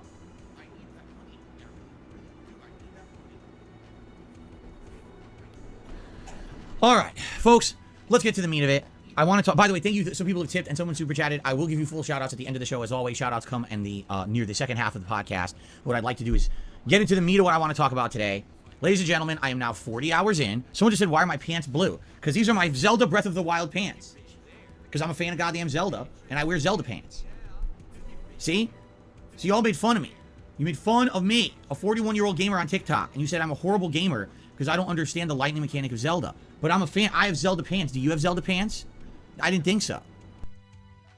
They're fucking pajamas, you fucking moron. Don't even fucking pretend you fucking have the balls to wear those fucking outdoors without being fucking treated like some sort of fucking autistic person. They're fucking pajamas. You don't have Zelda pants. You don't have the right to say that my issues with the lightning are invalid because you're not wearing Zelda pants. I'm insulated from your bullshit because I wear Zelda pants, you see? You're not insulated. Seriously, you feel you're fucking insulated from their bullshit? Is that why you're gonna fucking dedicate a special segment in your fucking shitty podcast to fucking rant and rave and moan and bitch and whine at them for fucking several goddamn... Oh my fucking god. Insulated my fucking arse. I'm ticking clown mode. Holy fucking shit, Phil. I'm going 1.5. I'm going 1.5 speed. Just go. Just fucking get out your system, Phil. Fucking go. Anyway, off. So, I'm officially, as of now, 40 hours into Zelda Tears of the Kingdom. Now, what's funny is everyone told me the game's 100 hours long, yet, according to people watching the playthrough, they're like, so here's the deal. You have one major dungeon left, the Gerudo Desert Dungeon, which will take a while to do because, like all these major dungeons, you have, like, a storyline around it before you can even access the dungeon, and then you have the dungeon itself. So I'm assuming probably 4 more hours there, maybe to get through the Gerudo area. Then, apparently, after I wrap up that dungeon, there's one final area of the game that will open up, and that's kind of the finale. So even if you say that finale is another 4 hours, I mean, that's about 48 hours, I'm done with the game, all right? So then where does the 100 hours come in? Well, 100 hours comes in because this game has such an insane amount of content in it that if you actually have the time to fully explore and extrapolate and do everything that's in the game, all right, you basically could spend 100 hours in it, and you could, you know, have a lot of meaningful time in that. But for me... Hooray! Phil said meaningful was our first bingo of the goddamn game. And Abby Dozy, we have our first bingo, and the card is looking very strong, as I said. We are 7 away from a full house. As someone who I've been balancing this game with other playthroughs, as you know, and someone who I knew this month of June was going to be incredibly hectic for new releases between Street Fighter 6, which was going to take up a ton of my time, and Diablo, which was going to take up some of my time, and now with Final Fantasy 16 out, I knew I was not going to be able to really be focused on Zelda. I even told you guys when I started with Zelda last month, I warned everyone. I said, for a game that everyone is describing as being an insanely lengthy and insanely content-heavy game, you have to understand that there's other things coming out that are going to end up being priority. First of all, just to be honest, I don't have a mainstream Nintendo viewer base. I don't. I really don't. The people who like to watch people who are Nintendo gamers aren't coming to DSP Gaming to watch me play this game, right? They're just not. In fact, when I play Nintendo games, I find it's more of a niche style playthrough where I'll get a certain group of my viewers, but not all of them. And a lot of people, for some reason, just don't like Nintendo games and always skip whenever I play. Even Nintendo games that I'm absolutely loving every aspect of, like Super Mario Odyssey. People tell me, oh, you're wrong, it's not that good, and why are you playing this kiddie game? And I'm like, what the fuck are you talking about? Nintendo games are not kiddie games. Some people still very, very unfairly and erroneously categorize all Nintendo games as kiddie games and don't want to watch me play them for some odd reason. It's so weird because I love first-party Nintendo games. I just don't get that kind of prejudice against them. It's kind of irrational in my opinion. But anyway, you know, knowing well that I don't have a mainstream viewer base of Nintendo gamers, and that if I play Zelda, it's going to end up being a game that's going to be a late night chill stream. There's no way this could continue to be a daytime stream because it's not going to get mainstream style support. You know what I'm saying? I very well knew what was going to happen, that this month, as soon as the new releases hit, Zelda was going to take a backseat. Zelda was going to get played a lot less. I was probably going to have to streamline my playthrough to focus in on the more important things in the game. And therefore, there was no way my playthrough was going to be 100 hours long, and I wasn't going to be able to please those who are kind of the Nintendo purists, those who demand that you do things in a certain way, and say if you don't, you've done it wrong. And I really feel like, sadly, that's kind of what's happened with this playthrough, because allow me to give you, to cover both sides of the coin here. If you actually feel that someone playing Zelda Tears of the Kingdom in a 100-hour playthrough is the way to play it, and if someone's only playing through it 40 hours, and they're a month into the game and barely making progress and crawling along, and then along the way complaining about certain game mechanics, you may be pretty upset. And the thing is, I know for a fact that there's a group of people that's the case, where they're watching my playthrough, and they're like, dude, he's not taking his time with the game. He's skipping all of this content that he's coming up against and just running right by it. It seems like he's really rushing through. What's funny is I want you to understand what I just said. I'm 40 hours into the game. I probably still arguably have another 8 to 10 hours if I even just want to just go right to the end and beat it. So you're talking a 48 to 50 hour playthrough, and people are complaining that I'm rushing through it. Does that not really make sense if you're not playing the game? All right? From an outsider's perspective, just listen to that. He's almost 50 hours into the game, and people are saying he's rushing through it. Do you see? Do you see the dichotomy there? Do you see the disconnect? Any other game, if you said, wow, someone's 58 hours or 48 hours or something in the game, wow, they really must be enjoying their game if they sunk that much time and effort into the playthrough. But for Zelda, it's like, that's not nearly enough. You should have done way more. And it's like, what? Like, why? Just because it's Zelda? Just because it's Nintendo? I don't get that. Because if the name Zelda wasn't in the title, I feel like I wouldn't be getting that criticism for the playthrough. It would be like, wow, you know, he's spending a lot of time on this. This is good. Do you see what I'm saying? Like, I really do feel that way about the game. Now, here's the deal, and I'm going to say this again. I like Zelda Tears of the Kingdom. I certainly wouldn't still be playing it, and I wouldn't be having it in my rotation if I didn't like it, okay? But there's certain things I really like about it. There's some things I kind of like about it, and then there's some things that I really feel like are just, you know, not done well. And I've been very vocal about this, trying to be fair with the game and, you know, giving you my honest perspective. And I'm well aware that most people probably don't agree with me. And there's a couple reasons. Number one, because Nintendo has that fan base of people that kind of feel like Nintendo can do no wrong, and I disagree. Although I'm certainly not saying that's everyone. There certainly seems to be this Nintendo defense force that always comes out whenever you criticize a Nintendo game, fairly or not. It really doesn't matter. What ends up happening is you get people who jump down your throat, right? Oh my God, how dare you criticize this game because it's first-party Nintendo. Obviously, it's a masterpiece, and God forbid that you would say a single thing bad about it. You're just in the wrong no matter what. Even if it's constructive criticism, it doesn't matter, right? And that's kind of ridiculous in my opinion. Now, let's talk. Let's talk about my Zelda Tears of the Kingdom playthrough and what I've liked about the game and what I don't like about the game. I feel like a lot of things that for some people are positives, sadly can be negatives for others. And I feel like a lot of things that started off strong can actually bite this game in the butt, all right? First of all, one of the things that I've described when I've described Tears of the Kingdom is I said the game is bloated. Money, yeah, yeah. Money, money. Oh, money, money. Yeah, yeah. Money, money. Thank you very much, Otto Insane, for the super chat. It says, does that 40 to 50 hours include tip watching time? I imagine not, because he counts his he counts the 40 to 50 hours as recorded content. He fucking basically looks at all the fucking videos he's made, and he basically counts them. And because they're usually hour-long videos anyway, or something per video, he's got like 40 to 50 odd videos, so he knows it's a 40 to 50 hour odd gameplay. And so all the unrecorded bigments where he fucking really wants to fucking hammer home, he wants tips from people, you know, all those bits won't be included in Phil's, you know, timings, essentially. Stevie Dead is saying, man, he's really struggling with his throat today. Phil claimed earlier on he fucking woke up with the holy trinity, the fucking trifecta of allergy symptoms. His eyes were puffy, his fucking post-nasal drip was really going crazy, and his throat was all gunked up. So he had all three at once, a triple whammy. The allergies today really seemed to have hit him full force, so he took some sort of pill for it, you know, and then the cat just left him there. And then he's hoping it'll kick in. So yeah, apparently Phil is really feeling the allergies today. First of all, one of the things that I've described when I've described Tears of the Kingdom is I said the game is bloated, okay? I think some people have misunderstood what I mean by that, all right? When I say the game is bloated, What I mean is the game has an incredible amount of content, okay? Now, here's the thing. If you're sitting there and you feel like all of that insane amount of content is meaningful, then you wouldn't feel bloat. You know what I'm saying? Like, you can have a meal that's a giant meal, but if everything there is absolutely delicious and nothing is over too much in one direction, you have a well-balanced meal. It could feel like you had an amazing meal and you could still be full but not bloated, right? I hate to say it, I don't feel that way with Tears of the Kingdom. I do feel like the game suffers very much from bloat because it's coming from a perspective of someone who's a super fan of Zelda, and in particular, someone who's a super fan of Breath of the Wild, all right? So what do I mean by that, all right? Well, first of all, the game has an incredible amount of content no matter where you go or what you do. There's new locations, new camps, new combat challenges, new dungeons to find, new challenge dungeons with puzzles. Small enemies, giant enemies, secrets to be found, traversal to be had. There's story elements with the Tears of the Dragon, and there's non-story elements with completely optional side quests with characters that have their own little side stories that can add to the game. I mean, just to give you some perspective on some of the stuff in the game, there's horse travel, but you don't ever need it, but there's horse travel. There's all this building and mechanics with the physics of, you know, building vehicles and doing all of that. You literally don't ever need it, but it's in there if you want to do it, you see? So for someone who's sitting down and saying, all right, I literally have unlimited time, unlimited resources, I can just sit here and enjoy this game at face value for what it is. This might be an insane masterpiece and the best game that you've ever played. And that's fine. And I respect that opinion. I really do. Because the tools are there to say that this game is absolutely amazing. But when you make a video game, when you play a video game, not everyone is in the same perspective. Not everyone has said unlimited time, unlimited resources, and the ability to just sit there at endless lengths and enjoy a game. Some people actually want some guidance. Some people want to know what's the important thing to do and what's not. Some people want to say, all right, do I need to bother to learn this incredibly intricate gameplay mechanic of building this vehicle painstakingly and understanding all the physics of the game and understanding the building Money, yeah, yeah. Money, money. More money, money. Yeah, yeah. Money, money. Thank you very much, Otto Insane, for the super chat. He says, super fan of Zelda. He claims he's a super fan of Zelda. Remember the tier maker. Yeah, Phil had a whole bunch of games which is never even touched when it comes to Zelda, for no real reason whatsoever. He is not a super fan of Zelda. He is trying his absolute best to try and fucking debunk all the mean, nasty, toxic people on TikTok that are making fun of him by trying to claim he's a big super fan and all his points are valid and pertinent because he's a fan.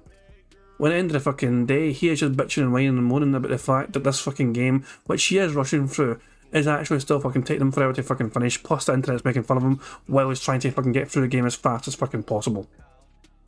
And he can't handle it, his ego can't handle it, his precious fucking fragile personality just cannot handle a whole new fucking wave of people discovering him and making fun of him immediately. Do I need to bother to learn this incredibly intricate gameplay mechanic of building this vehicle painstakingly and understanding all the physics of the game and understanding the building mechanics and the battery mechanics of the game and all of this? Do I need to drive a giant mech across the battlefield destroying everything in my path, or can I just walk from point A to point B and do a quest? Tears of the Kingdom essentially does absolutely nothing whatsoever to explain the system to you. Like, it's everything's there, and you can either take as much time as you want to mess with it and learn it, or you can completely ignore it. Now, if you take the time to mess with it and learn it, you'll probably have a better time with the game. If you're building unique vehicles to traverse areas and you're finding these cool extra optional stuff, and now you have better armor that you found because you explored more, and you found the great fairies, so now you can upgrade your armor, now your armor's better, and you found better items to combine to make really good weapons, and now there's optional bosses in the game. You can take on the optional bosses because you have the better equipment and all that. So you're getting the full experience of the game if you are taking your absolute time with it. But not everyone can do that. And what I'm finding with this game is that it does an absolute great job of creating a robust, complex, content-filled open-world system, and it does an absolutely terrible job of doing any kind of semblance of pacing, any kind of semblance of guidance, or, for example, for someone who maybe just wanted to play a Zelda game and enjoy a Zelda game, it does a poor job at that. Because in reality, Tears of the Kingdom really isn't a Zelda game. It's a different... Oh, reality. There goes reality. It's another bingo as well. We are 4 away from a full house already. Entirely. That doesn't mean it's a bad game. Actually, quite the opposite. I actually feel that if you are an open world gamer and this is the game you sit down with to take your time with in 2023 and you ignore all the other white noise around you, this is probably your game of the year because of the way that it's laid out and the incredible amount of content and things like that. But not everyone does that. Not everyone is of the mindset that I'm just sitting down just to play Zelda Tears of the Kingdom this year. It's like, well, Zelda's just one thing I'm doing this year amongst many other things, and I'd like to enjoy a Zelda game. I actually feel like the game fails in that regard. Just to give you some perspective, I actually feel like Breath of the Wild does it better, and here's why. In Breath of the Wild, everything is new. It's a brand new world. It's the first time you're experiencing any of this. Not to say that there aren't connections and throwbacks to other Zelda games. There totally are. But the first time you walk into, say, Hateno Village, and all of a sudden you're talking with the townspeople, and you realize this village is interesting, and there's quest lines there you need to do. You meet Pura for the first time, and it's the scientist group, and you're doing questing for them. Later on, you have a house that's your own and stuff like that. That feels really, really, really, really meaningful to you, right? It's a really important part of the game. In this game, when you walk into Hetano Village, it's like, oh, it's that village from the first game. Are there a couple side quests? Yeah, you could do a side quest to color your clothes or whatever. Okay.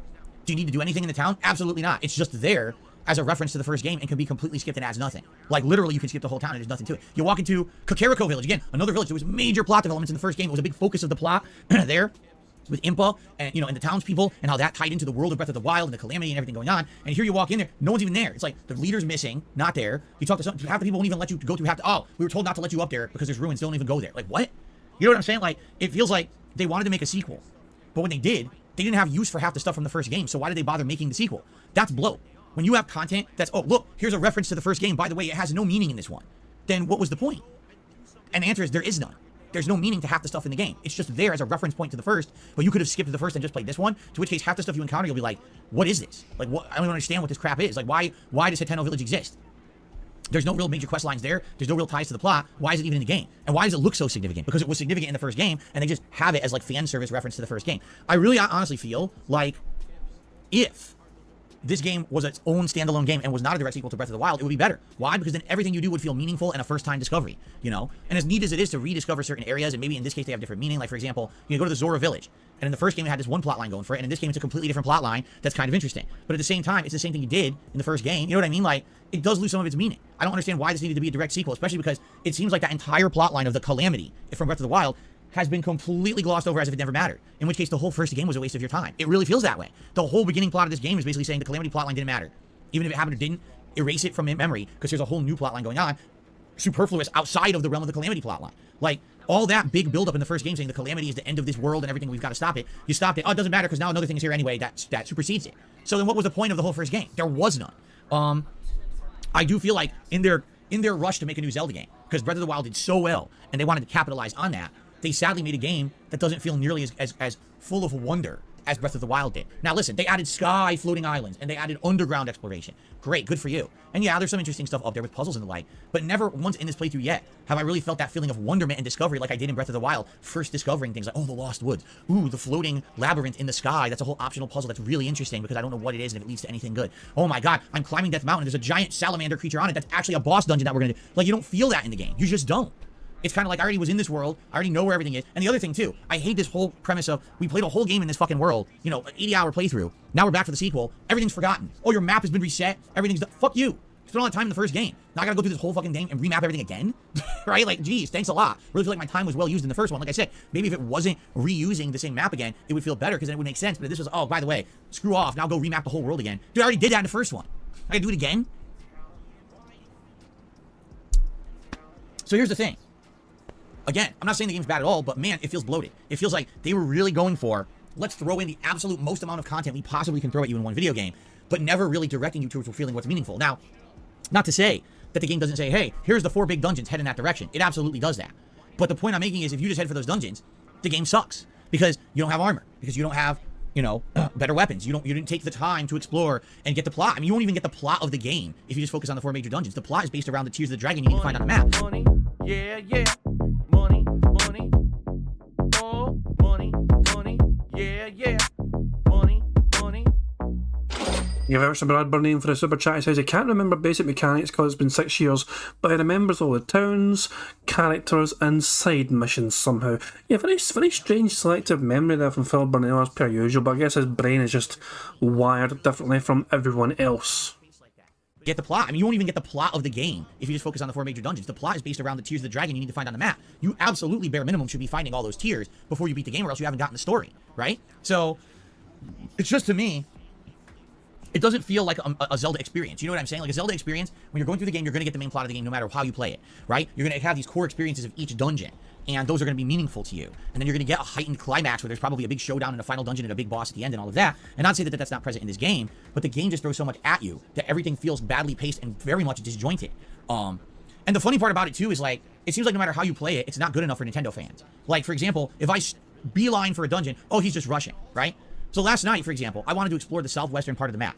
So I did. I actually was jumping between the different mountains. There were different tiers of the dragon that I wanted to hit up because I wanted to get the full story of the game. So I'm doing that. I started getting video comments. Oh my god, why did he do it like that? All he had to do was ride the road from Point Lookout, and it would have, or Lookout Landing, or whatever it's called. It would have taken him right into the Gerudo Desert. He literally wasted an hour of time traversing the mountains. Why wouldn't he just take the main road? And I was like, wait, what? So if I take my time to explore and find things in the game, at my own pace and I'm enjoying the plot line, that's bad. Why didn't I just take the road, right? But if I'd taken the road, it would have been, oh, well, you see, he didn't take his time to find the cutscene, so now he doesn't know the plot of the game because he rushed through it. It's like, what the fuck? So how exactly am I supposed to play it, right? It seems like no matter what I do or how I play the game, it's not good enough for the Nintendo fans. So then why the fuck do I give a fuck about what the Nintendo fans think, right? And the funny part is, again, I actually enjoyed myself last night. The first hour last night was a pain in the ass because I got into this optional area. And here's what I mean about bloat, okay? There's an optional area that opens up at point or Lookout Landing that leads you to this ginormous cave system. You think it's gonna take you like 5 minutes? No, I did it for 45 minutes. I wasn't done yet. It just continued on and on and on. It was like an endless amount of tunnels blocked by boulders. There was a boss down there. There was all this shit. And I got a few resources and I found a few early game armor pieces down there. But even I'd done it for 45 minutes and it wasn't done yet. And I'm like, dude, how long is this gonna fucking go? I thought this was gonna be like a 5-minute thing. And here we go with the blow, because who knows what's down here? Is there anything meaningful to my playthrough or not? Come to find out, actually not really. There would have been a third piece of armor I didn't find, and apparently it would have led me to Hyrule Castle, okay? Which would have been fine, but there's really no reason for me to be there. There's no dungeon there or anything right now, so there's no point in really going there. And a lot of people are saying it's something that people did early on if they wanted to get that armor set, and it helped them before they started finding other armor sets, but I already have other armor sets. Well, how would I know that? You don't know. When a game has so much content and no guidance, you could just stumble upon something late game that you think is interesting, and it's not. It's early game, it's a waste of time. You wasted an hour, right? And I really did. I basically wasted a whole hour last night for the first hour doing this stupid cave. So then after that, I said, forget it. Let's go to other content, right? Let's go find the cutscenes. Let's go do the Tears of the Dragon. And we did all of those, and that was great. It actually fleshed out the story of the game. And then I don't want to give spoilers because there's a critical plot point during the Tears of the Dragon questline that's really, really important, okay? So without spoiling a major plot point, something really critical happens. And then there's like a race against time. And basically it was really suspenseful and interesting. And I did it. And I was like, wow, something really awesome happened at the very, very end of last night's stream. And I was like, wow, that was giant, giant plot development.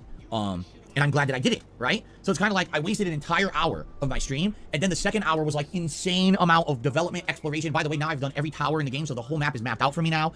So it's kind of like 2 hours of completely conflicted pacing. And do you understand what I'm saying? In one case, I could spend an hour in Zelda Tears of the Kingdom and literally get nothing done whatsoever of any point or use.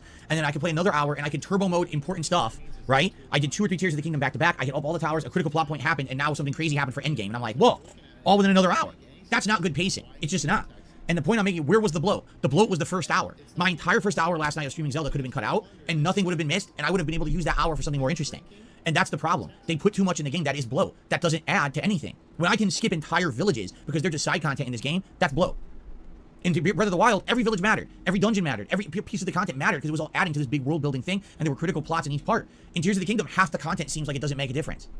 And again, if you're painstakingly taking your time to do it all, because you have unlimited time, unlimited resources, and this is the only game you're playing, then maybe it has some meaning to you, and it doesn't matter if you wasted an hour because you have another 400 hours to play the game. But for other people who live in reality, who don't fucking have unlimited time and resources to enjoy one video game, yeah, I'm angry when I waste an hour of my time because the game didn't explain what was down there, and it was bloated and bullshit, you know? That pisses me off. And there's been many times in this playthrough where there's bloat and there's bullshit instead of meaningful content. That's not good, okay?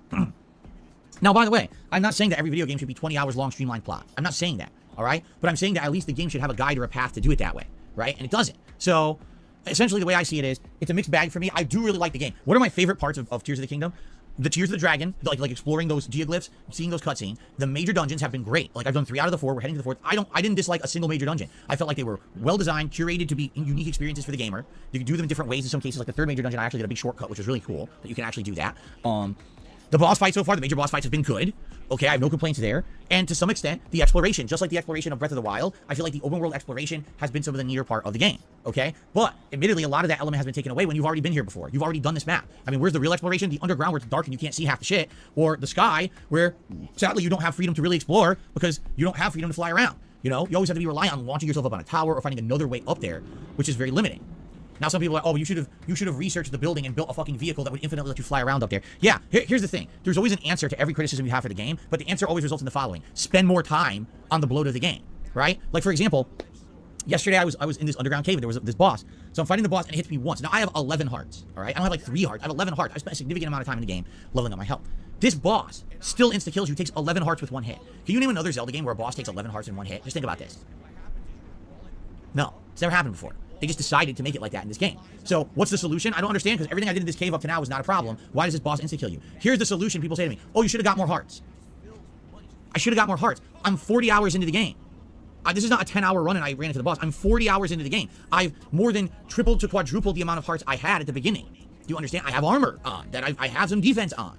right? If the solution is you should have just endlessly grinded and spent more time wasted in the game to level up menial things, that's not a solution. That's a cop-out, and that's basically you trying to shrug off criticism for the game that deserves it. No, there shouldn't be enemies in the game that hit you for 11 hearts. That's ridiculous. That's absolutely preposterous. That shouldn't happen. And the solution shouldn't be spend another 10 hours grinding in the side shrines to level up your hearts more. No, that should not be the answer. That's a bad answer. That's a game design flaw that should be called out. Not just spend even more time in the game you already felt was bloated. That's not a solution.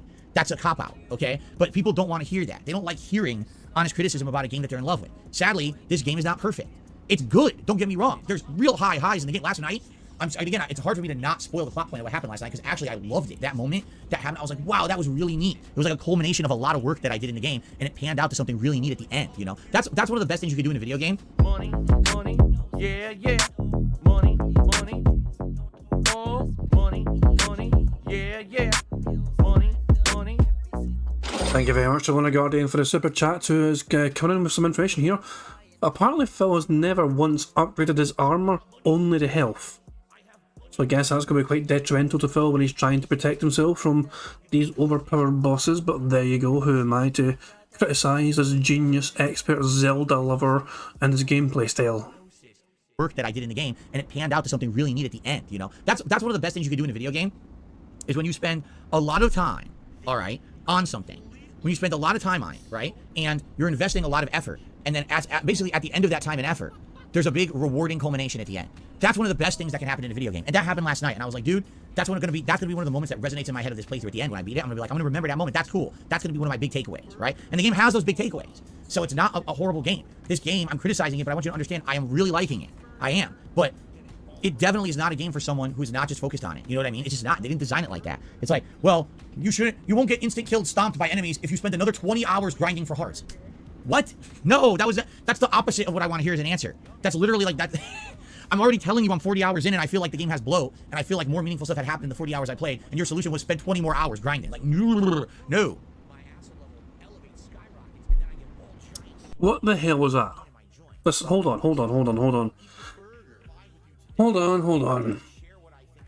Grinding, like, Hold on a second. I need to observe the gels jiggling. Are we ready? Are we ready to observe the jiggling gels? I'll just slow this down to 0.25, go as slow as possible. Are we ready to enjoy the jiggling gels?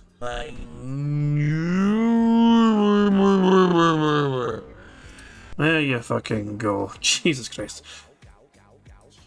We can carry on. Back to 1.5 speed. I just had to fucking pause and take a wee second to kind of just appreciate that, I guess. Also, let's just appreciate the Otros for now. This one's got like multiple wee things over here. See this one? This one's got multiple wee things. This one's just having fun in this hole. What do? He's got his one wee thing as well. Fantastic stuff. But yeah, when Phil gets too annoying, the Otros help calm us down. So there you go. Excellent stuff indeed. Just seeing otters being nice and chill in their wee enclosure. This is a live sea otter cam from the Monterey Bay Aquarium, which was recommended by Otto Insane a couple of days ago to help us.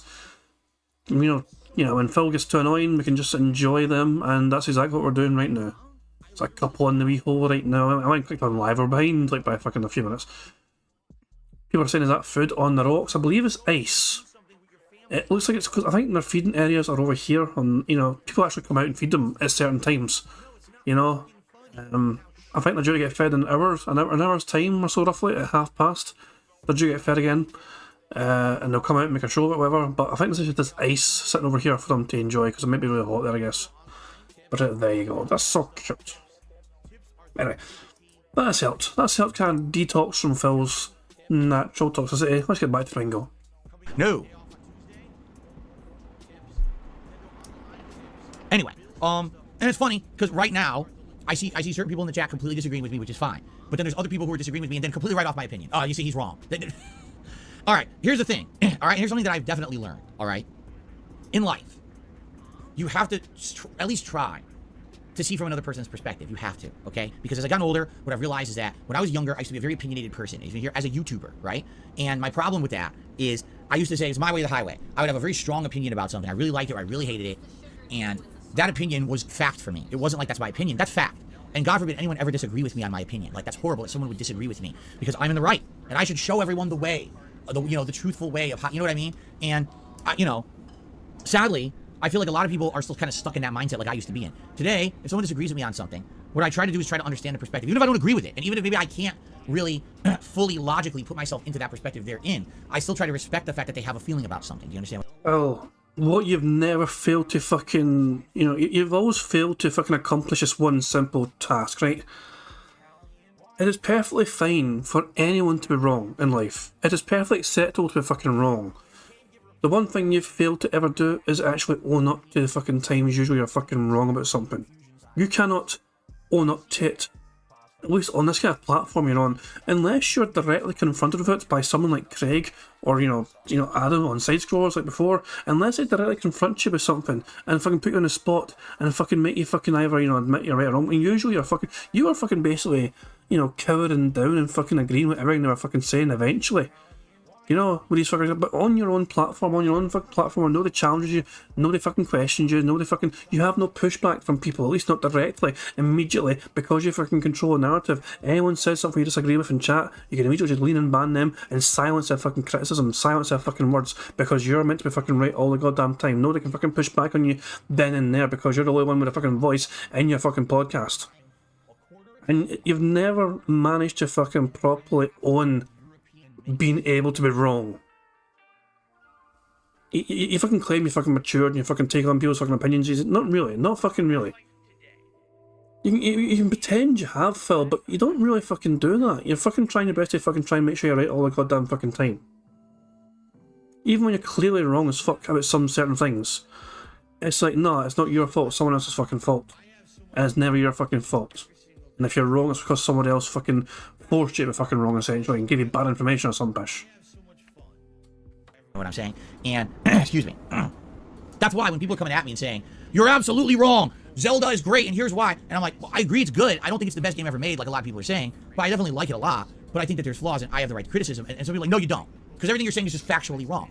You're telling me it's factually wrong that it could be unfair feeling that you just lost 11 hearts to one hit. You don't think it's factually, like there's a problem with the fact that the answer to the problem is you should have just spent lots more time invested in the game. Like, what? I just don't get that. You know what I'm saying? Like, it drives me nuts. If my feeling is that the game has blow, how could I be factually wrong if it's a feeling? Right? But here's the thing, is that there's always going to be people who disagree, and that's okay. I've learned to get a lot more understanding of the fact that I'm different from other people.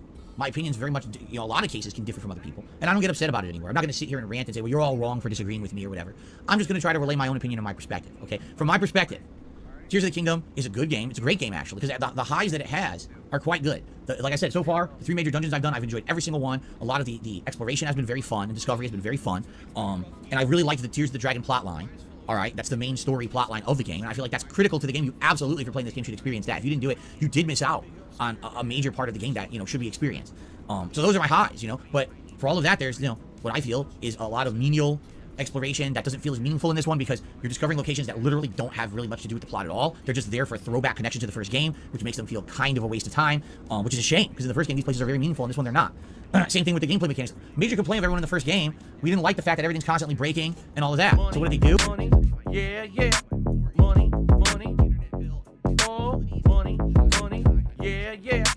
Money, money. Thank you very much for Black Major in Super Chat. It says he just wants to swipe his credit card and win.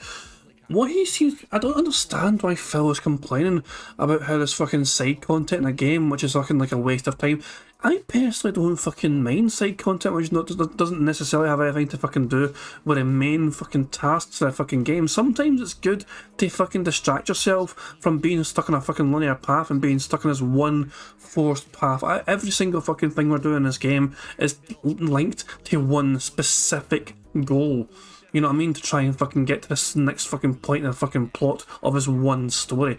Side content's a good thing, you dumbass, because it can fucking be a nice wee fucking welcome distraction from fucking, trying to focus on all the shit you've been doing for all the main stuff. It's a good distraction from the main stuff to fucking take you out of that fucking thing. If you've been focusing on the main stuff for too long, and a nice wee fucking distraction, there's a fucking nice side content right fucking there. Games like fucking Grand Theft Auto do this shit all the time and fucking random side missions which are not fucking relevant or important.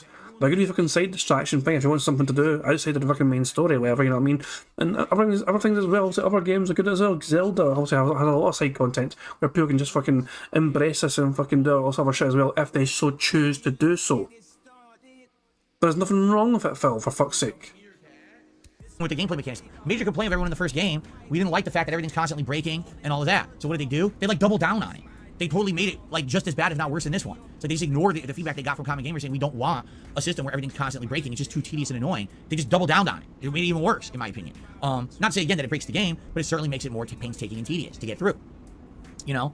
And the whole idea that, oh, the difference between this one and the first one is this new hand mechanic where you can combine and do puzzles. I like the puzzles. I've actually really enjoyed a lot of the puzzles and things, but there is some wonkiness to the physics of it. There's some problems with the graphics too, where the graphics kind of chop up in certain situations, or the camera is really bad in certain combat situations. Well, you know what's really annoying me, which I called out a bunch of times and I always forget to criticize, a lot of the times when you're doing the floating hand mechanic, you're grabbing items, you're trying to position them to combine them or whatever, the camera won't go to the right spacing, so you can't see it. It's like right here in front of you, but the camera's like here. I just want to see the item.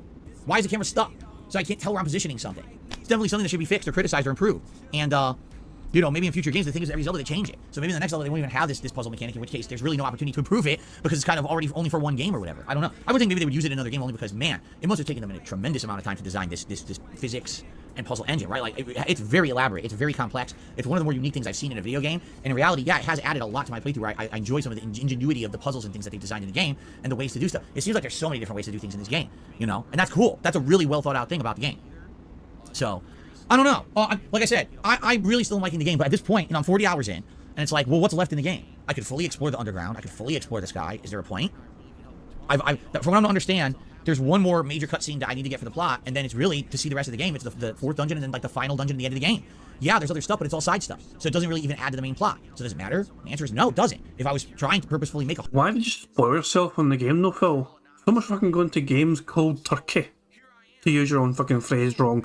But yeah, imagine fucking spoiling yourself in the fucking end of the game because you're desperate to fucking find out how close you are to the fucking finish because you're sick and tired of people making fun of you for playing Zelda and the game is not over yet and you fucking just want to get rid of the game and be on and done with it and move on to other games. 100-hour playthrough. I could put another 50, well, I guess after another 10 hours, I'll probably about another 40 hours of gameplay on here, but is it really going to matter? And it's funny that everyone says, oh, you can upgrade your armor and you can do this and that. And I'm like, yeah, but I'm at the end of the game. I didn't need it. So what was it there for, right? I just, you know, it really does kind of make me scratch my head because I don't know how someone could play the game and not understand what I say when I say there's blow. I just don't get it. But again, if maybe this is the game that you sat down and you were just so immersed in the world of Zelda and you couldn't wait, you were waiting 6 years painstakingly, when is this game coming out? Because I love Breath of the Wild so much and I can't wait for the next iteration. It comes out and everything you feel is fan service for you. Like every little town, every little tweak, every little thing, you know, was made just for you especially. You're really enjoying every moment of it and it's the only thing you're playing. You're having a great time. I get it. Like I said, I feel like if that's the case, if you have that feeling of unlimited time, unlimited resources, and you can sit and enjoy it and it's all you're doing, this is probably the best open world game ever made. That's for you. But for me, that's not what I was going into it even wanting or expecting because I knew that there were other games on the horizon in June that I was going to want to play for you guys. And I knew this is exactly what was going to happen. That at some point we were going to hit a series of time where I wasn't playing it a lot. And then I was like, well, do I really want to spend my time? Isn't that your fault then? Because you fucking knew it apparently. You fucking apparently knew this was fucking coming, which means it was your fucking fault to play it now. You fucking apparently were aware that this was going to fucking happen, and yet you still decided to play it. Why? You put yourself in a situation apparently willingly and knowingly, expecting this to happen, so really at the end of the fucking day, it's your own goddamn fault for fucking choosing to fucking play it. Taking my time and make this a 3-month playthrough, or do I want to just streamline it and try to get to these elements and continue on with progress, right? So, yeah, like to me, I can understand. For sure, everyone out there who's praising the game, all right, I get it. What I don't understand is why my opinion is not valid. I'm being honest now, like, just because I'm different doesn't mean that I'm wrong. It just means that I'm trying to tell you from a different perspective how this game can be viewed. From my perspective, it is a very good game, but it's a game that leaves a lot to be desired because the pacing's bad, because there's too much extraneous content that doesn't really have meaning, and it seems like everyone's solution, whenever I come into something that I'm not liking about the game, is we should have spent more time on doing it. But my criticism is that the game already takes too much time, and your answer is spend more time. That's not an answer. That just reinforces my criticism of the game, yet you're saying my criticism is invalid. That's what I don't understand. And I haven't seen a single person counter that, besides, well, you should have went into this game with the mindset that you need to spend 100 hours. No. Because in reality, the story of the game isn't 100 hours long. You understand? It's not. It would be one thing if the game was like, here's 12 things you have to do on the map before you beat it, and it takes 100 hours to do all 12 things. Then fair enough. But no. There's 4 dungeons, and then there's the finale, and then, of course, there's the Tears of the Kingdom memories. Money, yeah. Money. Oh, money, yeah. Money. Thank you very much to Black Mage for super chat. It says, how dare Nintendo put side content in their own open world RPG adventure? They're so stupid, dude. Like, I mean, I don't really play Nintendo games, you know what I mean? So I can't really comment on the game myself, but it looks good. It looks fun. It looks like there's a fucking huge amount of content for people to fucking enjoy. I am a big fucking advocate for fucking games which has a whole lot of content for people to actually enjoy and appreciate. It's not a fucking waste of money. People are getting their fucking money's worth because there's so much content for them to enjoy and appreciate and dig their teeth into. That's a good fucking thing for gamers, Phil. The problem with you, obviously, is you're not fucking thinking of this from a gamer's perspective. You're thinking about this from some lazy content creator's perspective who are trying to fucking turbocharge away through fucking games as fast as fucking possible so you can fucking get as much money from them as possible and then fucking throw them away and cast them out after a couple of months at most and move on. Your perspective of games is not from that as a gamer, but that as a fucking businessman. But no. There's 4 dungeons, and then there's the finale, and then of course there's the Tears of the Kingdom memories. Those are the real focuses of the game. Everything else in this world is extra. Literally every other thing is extra, and you can beat the game without ever having touched upon any of that, you know? And then if I criticize that, that's not fair. Yes, it is. People need to stop living in that one tunnel vision situation, because again, I used to be that. I used to be that kind of a person where I was tunnel vision. If you didn't agree with me, you're wrong. All right? All I want is for people to respect my opinion, whether or not you agree with it. Just respect the fact that there could be people out there who aren't in love with this game simply because they feel like it's too much. Respect is earned, arsehole. And you've not earned a single fucking bit of respect from me so fucking far, you delusional cunt. Much. You know? It's 2023. We've all got a lot of stuff going on in our lives. We've all got a lot of stuff going on where it shouldn't be expected that every game for me to enjoy it needs to be a 100-hour investment experience. You know? It's funny because someone earlier in the stream chat said this comment. They said, well, the reason that people are criticizing your playthrough is because in the past, you would spend so much time doing all the meaningful content of a game, and it would be a full-on playthrough, and this one you're not doing that. And I'm like, dude, I spent 40 hours in this game already, and I still got at a minimum another 10 to even see the end, and you're telling me I didn't spend enough time in it. That's what kills me. How much fucking time did you fucking spend on fucking Skyrim? You spent like fucking several goddamn... You spent almost half a fucking year. This fucking year playing random fucking Skyrim or whatever fucking shit. Holy fuck, Phil. Get your fucking priorities in fucking order. Because previous... Sorry, not Skyrim. Oblivion. You understand what I fucking meant. Same goddamn fucking thing. Games weren't this long. Do you understand? It wasn't until last console gen that games this lengthy even started to become possible on consoles. And now that they are, it seems like every game is willing to throw its hat into the ring. Let's make a 80 to 100 hour game, and it's like, but why are we having every game be that experience? Every once in a blue moon, you could get a great game that's maybe 100 hours. We don't need all these games to be this long. What it does, it takes away. It does. When you have that much, and especially a game like Zelda, again, if Zelda said you must complete these 12 things to beat the game, and by the way, they take 100 hours. Fair enough, then it's a 100-hour game. But Tears of the Kingdom is not a 100-hour game. It's about a 50-hour game, maybe 40 if you streamline it and know exactly what to do, with 50 hours of extra content on top of that if you feel like doing it. But then, if you feel like you're having difficulty with the game or not enjoying it as much, the answer shouldn't be, well, you should have invested more time on the extra content. No. The base core game should have been better and explained itself better and had less stressful situations to be an enjoyable game if you don't wish to partake in the optional content. Do you understand? Sounds like a skill issue then, Phil. You know what I mean? Like, to give you some perspective, I know I'm an old school gamer and a lot of people won't understand this reference. Let's say you're playing a classic Final Fantasy game. Usually when you're playing a classic Final Fantasy game, you can play through the plot at a normal pace and beat the game just playing the plot. But usually there's content along the way that's extra. It's your choice if you wish to do that content or not. And if you do and you invest time in a side quest or side exploration or side dungeon, usually there's a challenging boss at the end, a super boss. And if you beat that super boss, you'll get a big reward, like a rare item or weapon or something that will now make you more powerful and make you like steamroll through the main game, correct? In Zelda, it's not like that. You understand? In this game, it's kind of like the side stuff is just there and you should be doing it anyway. But what if I'm just trying to play through the story? Well, too bad. You should have been doing all the side content too. Well, maybe I don't want to. Maybe I don't find enjoyment in it. Maybe I got other things I need to do and I just want to enjoy the main quest line, right?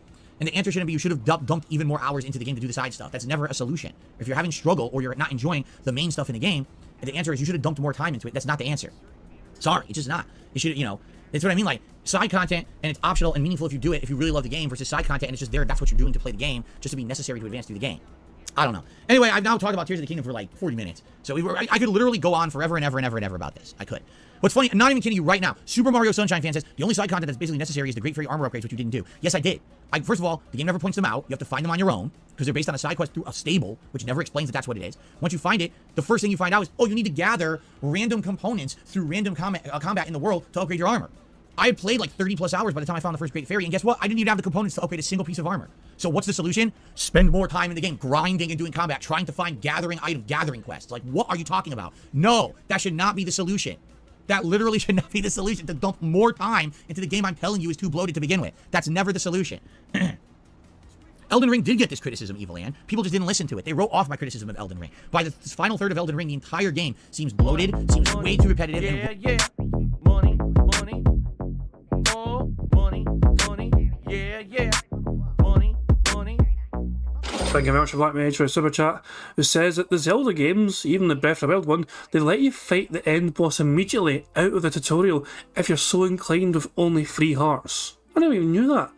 So if Phil wanted to speedrun the goddamn game, he could have actually fucking got to the final boss immediately with only 3 hearts. This one goes out. So why didn't he then? If Phil had a choice to fucking do that, then he just chose not to. Big ups. Gee, I don't know. But yeah, Phil, just Jesus fucking Christ, like. But apparently Phil's not allowed to be wrong. His opinion's not allowed to fucking be criticised. His opinion's meant to be respected. Fuck off. I'm not respecting a goddamn thing Phil says, because most of the fucking things that comes out of the goddamn fucking garbage mouth are usually fucking lies. Off my criticism of Elden Ring. By the final third of Elden Ring, the entire game seems bloated, seems way too repetitive, and runs out of original ideas. I outright said that in my review and said it's not a Game of the Year slam hit. It's not the best FromSoft game ever. In fact, I thought Dark Souls 1 was better than Elden Ring. But you're funny, no one remembers that, right? No one remembers that. That I actually 100% criticized Elden Ring. No one remembers, because they want to only selectively remember what they want. So that's the funny part too. Like, I can't make people stop being prejudiced against me. I can't make people actually listen to me. You have to listen for yourself and be a logical human and stop listening with the intention that you just want to make me look bad. I've outright criticized other giant games like this as well, and people didn't listen to that criticism either. Okay? Anyway, Money, yeah, yeah. Money, money. Oh, money, money. Yeah, yeah. Money, money. Yeah, thank you very much to Kill Edson for the super chat. It says Elden Ring required exploration to progress too. Elden Ring was Phil's game of the year, if memory serves me right. And yeah, that game required a whole bunch of fucking exploration, a fucking wastage of fucking time, essentially, and all shit. But still, that fucking required exploration, and Phil didn't seem to fucking mind that game. For whatever. I can only imagine that Phil didn't mind the Elden Ring exploration is probably because of a massive amount of support that he was getting while playing it. Shout out to Emo for doing the massive amount of tips during fucking Elden Ring playthrough to fucking financially support streams. If Phil had that kind of fucking whale for a Zelda game, you know, with Breath, you know, he would be not as salty and bitter, that's for goddamn sure. But the fact of the matter is, he's not actually getting that great support. The Zelda games for him are not getting great contributions. He's lucky to fucking hit a glasses goal when he's playing them, so he gets all bitchy and whiny and moany about it. Simple fact of the matter is, he's not enjoying that game as much because the support is not there that he desires for it. as well, and people didn't listen to that criticism either. Okay? Anyway, in short, in summary, I do like Tears of the Kingdom. I just don't feel it's flawless. I think that it's a great game, but I feel like it's bloated and the pacing's bad. At this point, I'm actually happy that I'm going to start heading into the direction of the finale, that we're almost done with it. Yeah, by the end of this game, I probably will never have fought one of those optional 3-headed dragon bosses. I probably will not have seen most of the optional dungeons and content. I probably will never go visit the Great Deku Tree of the Lost Woods or half of the underground content. And guess what? I don't need to, because it has nothing to do with the game. It's just there for the sake of having more content that doesn't add to the actual experience of the plot. So I don't care. I just want to see the end of the game at this point. I've already spent 40 hours in it. I know it's probably going to be another 10 to beat it. That's enough of Zelda for me. I don't need to have a 100-hour experience with Zelda.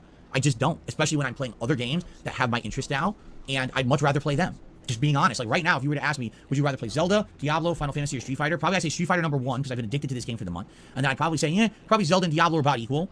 Right now, I want to play more Final Fantasy 16 because I'm curious where the game's going to go. I don't know if it'll stay like that, but you know what I mean? Like, it's basically like the back burner game balanced with other stuff for me. This is a game that, again, if it had released at a time of the year when there was nothing else going on, and I played it a little bit more, I probably would have liked it more, right? Or if it was a game that was more streamlined, didn't have as much of this open world bloat, rehashing stuff in the first game has no meaning in this game, you know, probably would have been better. I don't know. Play goals of this mean you like Breath of the Wild more than this one? Well, I'd like to reserve that judgment until I beat it. What I'll tell you is this. The gameplay mechanics of this one are better, but I feel like because of the fact that you're in the same world and there's so much bloat and nothing really feel like in the first game, everywhere you went, you were like a sense of wonder and awe. I discovered a new thing. Wow, Kiriko Village is in this one? That's cool. Ooh, the Lost Woods. What's Apparently Phil has, you know, live right now, I mean, like, we're behind Phil by about 20 minutes, okay? But apparently Phil has just kind of finished his podcast, and some of the comments are quite interesting. Just Norlowski said, what a rant. And he said, that rant made me hungry. Someone else called Goldfish said, that rant made me sick. You know what I mean? Like, people are fucking going like, Jesus. Someone says, Jesus Christ, a delusion. Phil apparently has a fucking incredible rant at the end of his podcast. Which we're fucking like 20 odd minutes away from, apparently. We're 22 odd minutes behind, 23 minutes behind, live Phil right now. So expect a fucking incredible rant at the end of the podcast. Apparently it's fucking something mental. What's the new version of the Lost Woods in this one? Look at this, I could ride a dragon and get a cool thing. You know, there was all this stuff in that first game. And in this game, it's kind of like, well, you've already seen the dragons, you've already seen all the locations, you've already seen all of it. There's a little bit of a different twist. Where's the real wonder? Solving the physics puzzles in this one. Building things and that's the wonder in this game. What's a creative way to use the physics in the building to solve puzzles and get around challenges? But outside of that, you've kind of like already seen all this. You know what I'm saying? So I do think that a lot of that wonderment's lost in this one. And does that mean it's worse? I don't know. Let me beat the game. Let me actually finish it, because we're getting close to the end. Let me finish it, and then I'll honestly give you my summarized opinion once I beat it. But right now, yeah, I'll be honest. I might have liked Breath of the Wild more than this one. We'll have to see by the time that we're all said and done. I don't know right now. I'd like to actually, get to the end and see how it all ends and stuff like that. Okay. All right. That went way longer than I even intended. Let's get the shout outs because we're running out of time. Okay. So a bunch of super chats came in all from the same person. Someone called Fallon Dickolas. Get it? Fallon Dickolas, like a phallus and a dick. Fallon Dickolas. Well, that's a really hilarious name. So their first super chat, they say, I hope one day you'll go back and do a Tears of the Kingdom redemption run when your gaming schedule is less busy. I think you would really like it if you felt less pressure to make X amount of progress every stream. You do realize that will never happen. Like, when in my life will I be able to sit down and say, I have unlimited time to play this game?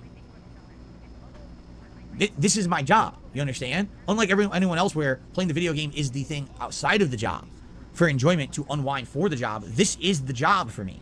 So there's always going to be me balancing things with other stuff. There's always going to be me having time constraints of a stream. That literally can't happen.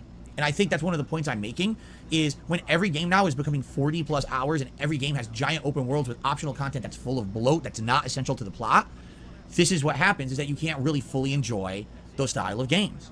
It's just not for a streamer or content creator like myself. You understand? I'm happy that I'm still able to enjoy the game as much as I have, because I really feel like if I skipped it entirely, I would have regretted it. So I'm happy that I'm playing the game and enjoying it for what it is. I really am. And I want to say thank you to those who've been respectful of my opinions, and thank you to those who are understanding of why I can't play it at, tons. A lot of people, oh, every streamer already beat this game. Yeah, take a look at how they beat it. When it came out, they literally played it for 2 weeks straight and beat it. Me, I was balancing a million other playthroughs like I always do, and I'm like I say, I'm the jack of all trades, the master of none. I'm not just going to sit here and drop everything to play the same game for 2 weeks, But why are all those content creators better than you at this fucking job, despite you having fucking years of experience in them? Why are all they capable of fucking giving their fans what they fucking want, but you can't? Explain that one, Phil. Okay, let's go to the autocam. Let's go to live autocam. There's 2 otters chilling in this wee rock here, they holding the rock. One more chilling right here, this one's doing like these. They're all fucking like having a wee nap apart from this bastard, who's having like little micro zoomies over here. But this one seems to just fucking dozing off right in the fucking middle. These two are cozying up together. Over here in the hole. Shit. Have a fucking go. Like if this guy wants like to do proper zoomies, why doesn't it fucking just go like here in the middle?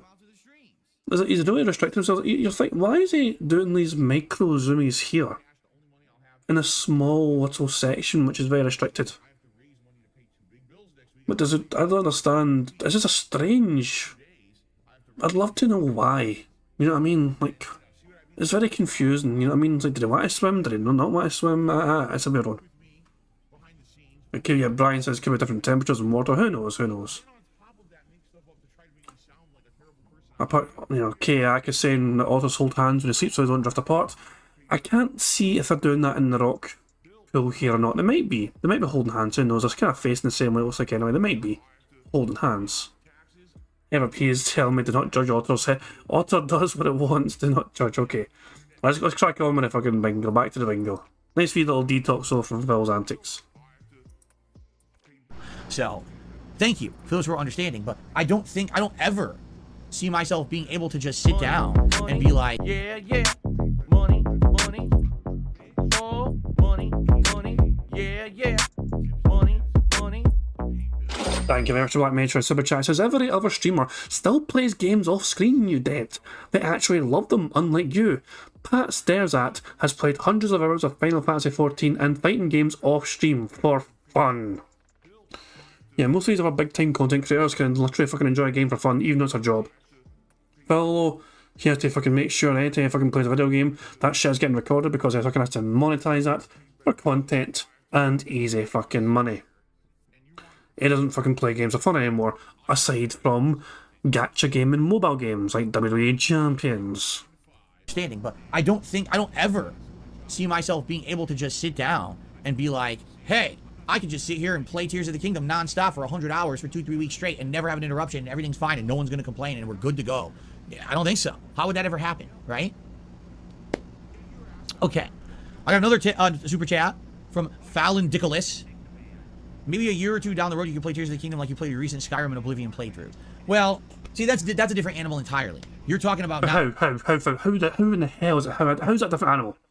Please fucking explain this one for us all. How's a different fucking animal? I can't fucking wait for this shit. Play your recent Skyrim and Oblivion playthroughs. Well, see, that's a different animal entirely. You're talking about not playing it as an ongoing role playthrough, but more of like a chill stream deal, extended period. I mean, that could possibly work. The thing is, I'm already kind of playing it as a chill stream. You understand? Like, that's kind of how I've already tackled it. And people already are like, why are you playing this? Do other stuff. You see? I really feel like the Bethesda games, for some reason, they resonate with my audience. Whether it's an Elder Scrolls game, whether it's a Fallout game, they find a way to resonate with my audience, and there's a big fan base for that likes to tune into my streams of it. With Zelda, I just don't feel that. And the weird thing is, I love Zelda. It's not like I don't like the game, but... And there it is, ladies and gentlemen. Essentially, it's all about the fucking money. He feels his audience does not fucking care enough to fucking... He's not going to get enough money from his dent-headed audience to fucking merit playing Zelda again in future. He barely fucking merits been playing now. They're not supporting the streams enough now for him to fucking think I can fucking play this again in future. He needs to make sure the buy-in is there from his dead-headed fucking whales to fucking support that particular fucking game, and he strongly fucking believes that there's not going to be any buy-in whatsoever, not enough of a fucking buy-in anyway, to merit going back to that fucking game ever in future. I just don't feel like people who watch my content have that same kind of connection with Nintendo as they do with Bethesda for some reason. I don't know. Maybe it's because my earlier playthroughs were a lot of Bethesda stuff. I don't know. Phil and Dickolis did another super chat. Tears of the Kingdom is definitely bloated. The bloat is higher quality than virtually other open world game. That, arguably, you're correct. I'm literally not saying that the content of the game is bad. You haven't noticed that, right? I haven't said, hey man, it's so bad. I just said it's extra, and it's not necessary. Bloat doesn't necessarily mean... Money, yeah, yeah. Money, money. Oh, money, money. Yeah, yeah. Money, money. Thank you very much for Black Metro Super Chat. It says, Bethesda games resonate with dents like his mare. Yeah, fucking cat loves her fucking Bethesda games. And, Jesus Christ, yeah, Phil... Let's rewind this again to get Phil's fucking full answer on that shit. Phil's going to try and say that him describing games as being bloated is not actually a negative. So, fucking hell, let's just see what he says here. ...than virtually other open world game. That, arguably, you're correct. I'm literally not saying that the content of the game is bad. You haven't noticed that, right? I haven't said, hey man, it's so bad. I just said it's extra, and it's not necessary. Bloat doesn't necessarily mean bad. I mean, imagine if I fucking said that, imagine if I fucking worded it the same way as a YouTube. If I'm talking about YouTube content creators, I could fucking say things like, I'm not saying DSP Gaming's a bad content creator. I'm just saying he's unnecessary to exist on the platform. He might take that as a fucking slight. He might take that as a fucking insult and a negative. But he's trying to fucking explain the same way that he's fucking trying to describe bloated content is not a negative. It's just not necessary. Fucking hell. Apparently I've been sent something over Discord by Brian. Give me a sign to check it, guys. Phil allowing criticism, this guy got leaned. So why did this guy get leaned? Apparently Phil leaned somebody for saying, imagine whining about a game like Zelda. And that person got leaned apparently, so now I can go. But yeah. No, more otters. They're still sleeping. They're still sleeping where they are and still zooming. Okay. Anyway, back to Bingo. Back to fucking Bingo. The content. It just means so much content that you feel swollen and overburdened. That's really my best description of Tears of the Kingdom. I feel kind of overburdened with the amount of content that they have put into this game for me. Fallon Dickolis did another super chat. Says bloat isn't necessarily a negative word. And there you go. I have to agree with that. I'm not saying when I say bloat, everyone immediately thinks this is some kind of a toxic negative comment. It's not. It's just think of it this way. Right? Money, money. Yeah, yeah. Money, money. Oh, money, money. Yeah, yeah. Money, money. Thank you very much, David, for a super chat. It says, Phil has said several times that his viewers come for his critique and chill vibes. So he agrees as a streamer who makes the content, not the game, yet here he is blaming Zelda for low views. Phil is a strange fucking creature about this fucking thing because he's fucking flip-flopped on this kind of thing so many times in the past. He is, in the past anyway for sure, Phil Burnell had the mindset that the fucking game was key to fucking getting as much bang as possible from that game. It was up to the game. The game was the one that's fucking providing entertainment for the fucking the viewer essentially, with the fucking, you know, content creator providing the fucking game for them. So he was reliant massively in the past on fucking AAA games, but we all know, we've all seen YouTubers fucking, I'm not sure, it could be any sort of YouTuber, but I think we're all aware there's probably particular content creators out there, you know, a variety of different ones that can fucking take a shite game and make it into gold dust because they're just a fucking fun content creator. We all know ourselves that the content creator is the key in trying to make entertaining content.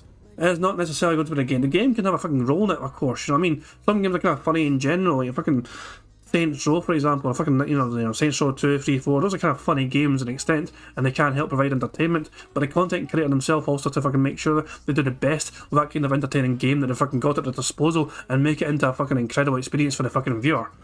Phil Burnell has never properly embraced that or understood that whatsoever. Look how fucking surprised he was when he fucking cleaned out his fucking closet and he got $600 fucking from his dent-headed audience for just fucking doing a closet stream.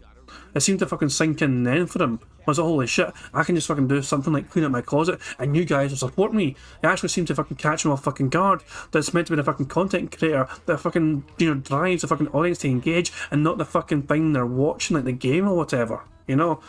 It's a bizarre fucking thing. You know, but it's just, Phil Burnell is just, I think he knows he's a boring bastard. I think he's fully accepted the fact he's a boring bastard. You know what I mean? The fact that he spent like fucking 5 minutes talking about some sort of fucking Xbox charger, he knows he's not got a fucking whole lot going on in his fucking pathetic wee life, you know what I mean? So, yeah, I think it surprises him sometimes that he gets this kind of support when the game is not being played to fucking try and entice said support. You know? So, I don't know. It's a weird fucking one. And of course he's blaming Zelda for low views, well, naturally, because it's never... There always needs to be a scapegoat. If the game's not doing well, oh, the fans just don't like it, it's the game's fault, do you know what I mean? It's not the kind of game my fans are drawn to, that kind of thing, you know what I mean? So, and anything else, anything he's doing these days, every single fucking facet of Phil's streams, not a lot of things are decided by Phil, a lot of them are decided by things like his audience. So he can blame them if it's not getting the support that he claims. He can just point at a game and say, you guys wanted this, you guys asked this, and I'm doing it for you, and all that shit, and then it's like fucking, and nothing happens because it, you know what I mean? And then you can fucking just point a finger and say, you guys demanded this, I'm doing this for you guys, and you guys aren't supporting me, you know, strong enough, whatever. Comment. It's not. It's, just think of it this way, right? You sit down at a restaurant to eat a delicious meal. They feed you course after course after course. Now, there's the main course. That's the most delicious part. It's super filling and amazingly delicious and amazing. You're glad you had it. But then there's all these other things. There's appetizer. There's palate cleansers coming in. There's bread, delicious bread with butter over here. You want to partake in that too. But what happens is you're partaking so much in the meal, you're bloated now. And you got to deal with that after you've feasted. And that's kind of how I feel like there's great stuff in this game everywhere, in every direction. The problem is by the time that you get through it all, you'll feel so bloated because it took so long to get through, right? Now, what if you're someone who's on a time constraint? You have an appointment after dinner you have to get to. But instead of them feeding you the delicious entree that you're waiting for, they keep bringing you appetizers, palate cleansers, bread, and filler, and they're not giving you the main course. I need to get to the main course or I'm going to be late for my appointment. That's how it feels playing Tears of the Kingdom for me. Not everyone's going to feel like that at all. A lot of people will feel completely different. That's how I felt the whole playthrough almost. Seriously. You keep feeding me good things. I'm not unhappy with the good things you're feeding me, but you keep feeding me good things and not giving me what I came for, the main course. And I need to go. I gotta leave. Get it? All right, now we move to the tip side of things. I have a $2 tip. That's anonymous. Thank you for a $2 anonymous tip, whoever that was. Okay.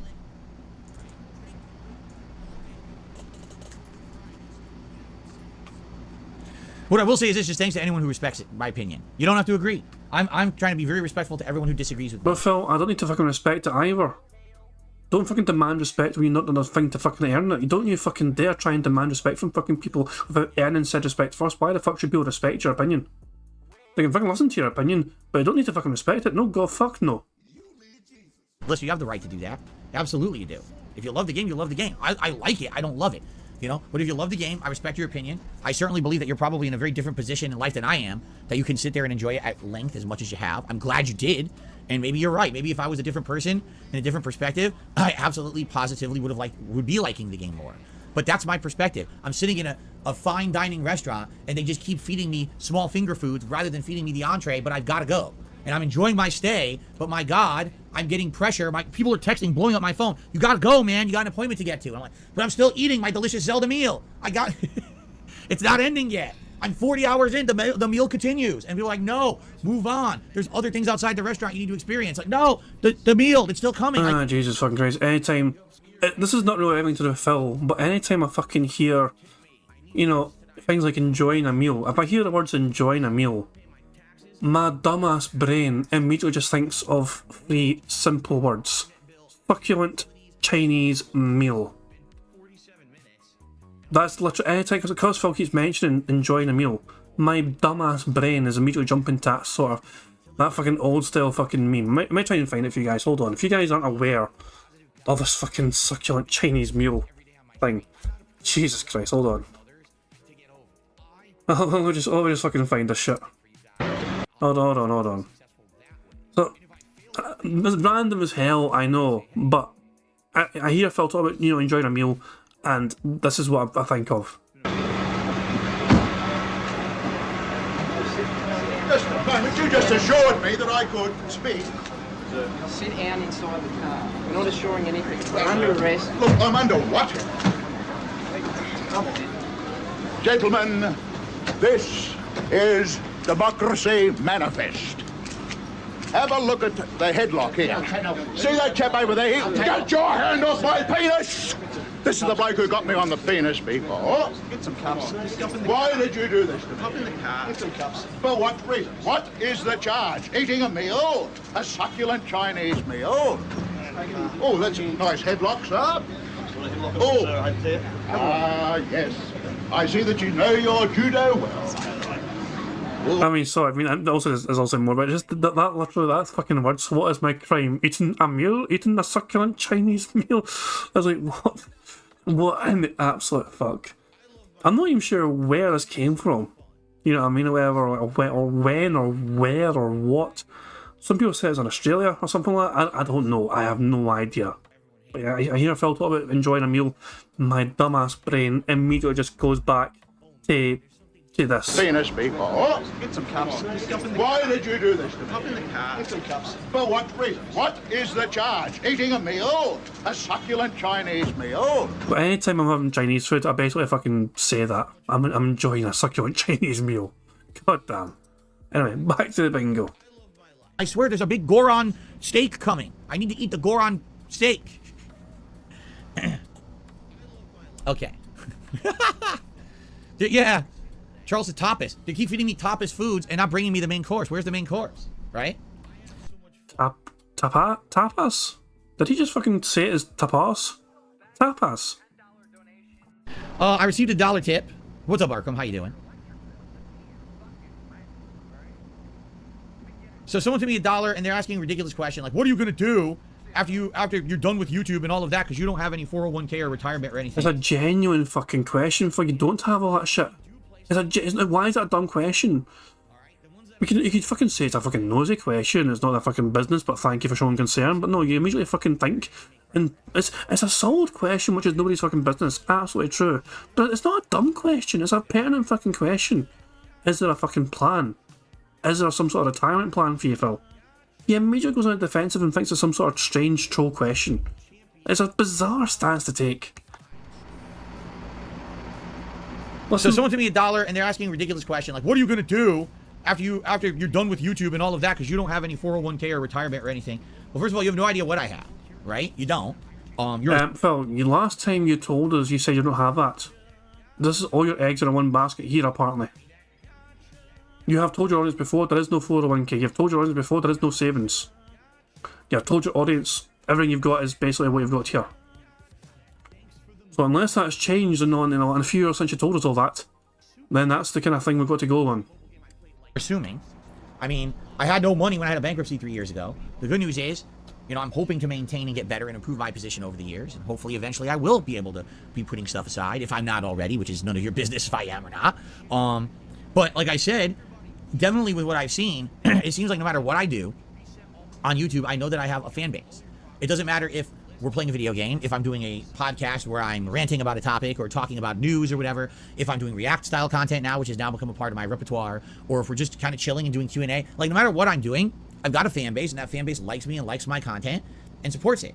So even though you might argue, okay, well, you're 41, you're getting older, well, how long will we be a YouTuber? Well, I don't have to be a gamer YouTuber. I could do anything on YouTube or another site, all the competition that's been popping up recently. I could do this essentially, you know, my life. You know, and one day, of course, you always have that expectation that maybe one day I can retire and I'll have enough of a nest egg or whatever that I don't have to make daily content anymore. That would be great to be able to actually, you know, retire a bit and spend time with my wife. But, you know, that's something to think about for the future. I'm only a few years removed from a bankruptcy. I've got to maintain the course. I've got to keep going, plugging away, keep doing the things better than I used to, right? And essentially get myself to a more financially feasible, healthy position. And once I'm there, right, and I get credit that's built back up, maybe I can do some things with financing and stuff that'll make my life better. And once I get to that point, then you start thinking about, do I want to change it up? Do I not want to be a full-time gamer anymore? Do I want to diversify my time, do different kinds of content, reach out and do different collaborations and things? Right now is not the time for that. Right now, things, you know, I got to maintain the course of what I'm doing. And I've already, you know, kind of struck out this year or reached out this year with new content, trying something new with DSP Reacts, which is, you know, it's there. It's slow, but it's still existing and it is profitable. I feel like in time it will grow and get better. It's something that I have to get better at and find better content for over time, right? But to me, it's just like, from my perspective, I'm not like, oh, well, I just have to quit YouTube. Like, that's crazy. No, potentially, like I've told you guys, I've enjoyed being my own boss for so long. I absolutely, positively could be someone who continues to make content of some capacity forever. It just doesn't have to be a full-time capacity, right? Instead of being the guy who's here 6 days a week full-time playing video games and podcasting, I could be the guy who part-time is doing discussion shows and podcasting and current events and news discussions and maybe every once in a while casually dabbling in a video game here or there that I really enjoy, but it's not necessarily my full-time thing forever. You know what I'm saying? But again, you know, those things, here's what I found. If you are someone who can sit down at any point in your life and you can look and say, in 10 years, 20 years, 30 years, here's my plan and I'm sticking to it, you are living a life of luxury. You're living a life of insulation. For the vast majority of my life, I have never known what was going to be happening in just a year or two, let alone 5 years, 10 years, 20 years. Take a look at my life. Just look back 5 years before today, right? How different and tumultuous my life was. Another 5 years. Every 5 years, my life has completely changed. So how anyone has this crazy luxury of saying, I'm going to plot out my life and in 20 years, I'll have a 401k that's fully funded. I'll be able to retire nicely and not make YouTube videos and do that. That's a crazy luxury in life. Seriously. Like, you're lucky if you're able to do that. Be happy that your parents probably provided you with financial stability in your youth so you could get an education, you could go out and get a great job. Are you trying to fucking claim your parents did not provide you with financial stability in your life, Phil? That seems to be a fucking comparison you're fucking making here. Are you fucking throwing your parents under the fucking bus right now? You're the oh my fucking god, Phil. I was like, to me, to him saying this makes it seem like that he has not received these fucking things. Like, that's what I rewind. That's the stance I'm taking, right? I'll rewind it just to fucking see if you guys agree or not. But how am I usually going into this kind of fucking mode here? We'll say, if you guys have got this, congratulations, it means you guys got this. And it's like he's saying that he didn't get that. That's how I am interpreting that right there. Money, yeah, yeah. Money, more money, yeah, yeah. Money. Thank you very much to Black Major Super Chat. He says he legit spent his pittance of a 401k on moving to the Wakanda, if I remember correctly. He's discussed this before. Alright, did he really? I thought he got a bunch of loans out to fucking get the Wakanda move going and a bunch of credit cards.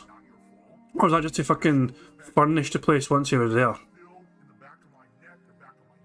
I don't know, but yeah, it's one of those things. Is I don't actually know a huge amount about it. Like, you know, Phil, for all of Phil's financial irresponsibility, how in the hell did he fucking manage to save up money for as long as he fucking did on affording to get the fucking down payment for a mortgage for the fucking place in Washington?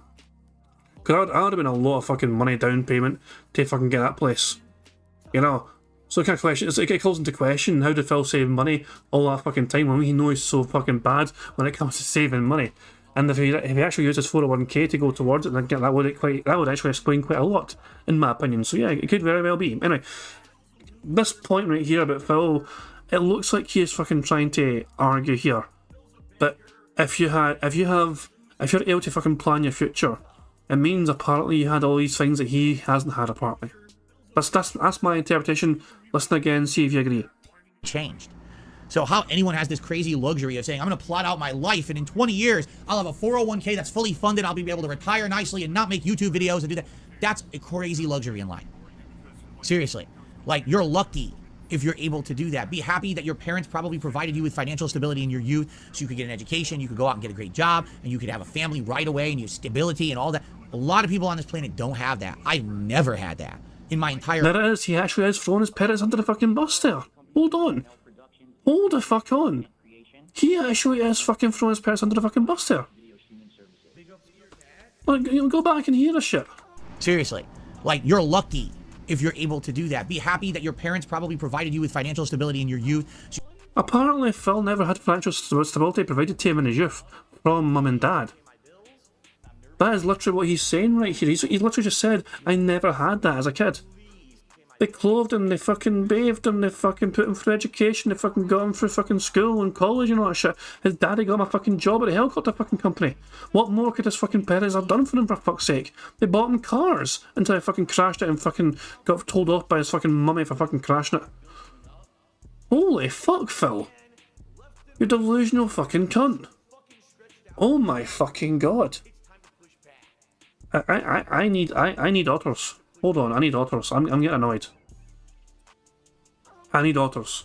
I'm just very... Jesus Christ. It's like, especially this fucking time of year, Phil fucking saying anything about his fucking parents is, you know, I mean, this time of year I'm also thinking of my dad, you know what I mean, Father's Day, and also it's around about the same time as his fucking birthday, you know what I mean, so yeah. So him just fucking blasting his fucking parents, trying to fucking claim he never had these fucking things. He always had these fucking things, and it's just grating as fuck to my fucking soul that he's trying to fucking pass off he never fucking had this fucking shit, this kind of support, when he obviously fucking definitely had it. And he's I don't know why he's choose to fucking lie about that. What in the fuck is wrong with him? What more could his fucking parents have done for him to fucking make him not be a fucking failure in life? I don't know. It's just so fucking grating to me, it really fucking is. Holy fuck. I just need to fucking focus on the otters because Phil's annoying me too much right now. Brian A says he could have used a condom. Yeah, she could have fucking swallowed or kept her fucking leg shut, but there you fucking go. Ah, Jesus Christ. These otters are so fucking cute though. They really are. But they definitely help. I am glad that I'm fucking doing the otter stuff, you know, because they absolutely do help calm me down from Phil's bullshit. Anyway, let's get back to it. Money, yeah, yeah. Money, money. Oh, money, money. Yeah, yeah. Money, money. Thank you very much to Otto Insane for super chat. It says he spunked away potentially $2 million in 15 years. Not many have that, and he still owes $465,000 in a condo he bought for $270k. Money, money. Oh, money, money. Yeah, yeah. Money, money. Thank you very much to Black Mage for super chat. It says I promise to get underwater pics or even video of these otters sometime this summer for chat. I love going to the Monterey Aquarium. That'd be brilliant, Black Mage.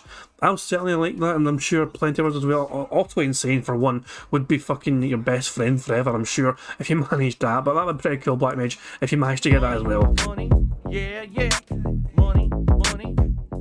Oh, money, money. Yeah, yeah. Money, money. Thank you very much to Alex Henkel Mailspin, or I don't know if I'm saying that name right, I'm sorry, I'll try again. Alex Henkel Malispin? Malispin or Mailspin? I'm thinking it's Malispin, but thank you very much to Alex for the super chat. It says he went to a private Catholic school. Excellent point. Phil went to a goddamn private Catholic school. His ass was certainly fucking privileged. His fucking parents were always fucking looking out for him, trying to fucking get him. Oh my fucking god. Yeah. Jesus Christ. Apparently this would make a good thumbnail. That's a good thumbnail, apparently. We can try. It's the face mainly, isn't it? It's a fucking face mainly more than anything else. So let's crop out the face and see how it looks.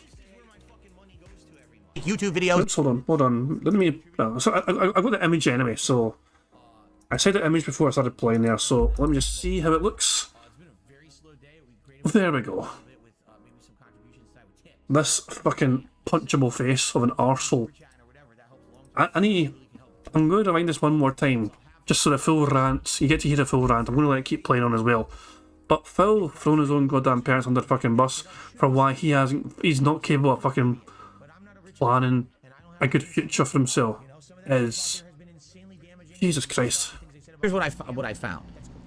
If you are someone who can sit down at any point in your life and you can look and say, in 10 years, 20 years, 30 years, here's my plan and I'm sticking to it, you are living a life of luxury. You're living a life of insulation. For the vast majority of my life, I have never known what was going to be happening in just a year or two, let alone 5 years, 10 years, 20 years. Take a look at my life.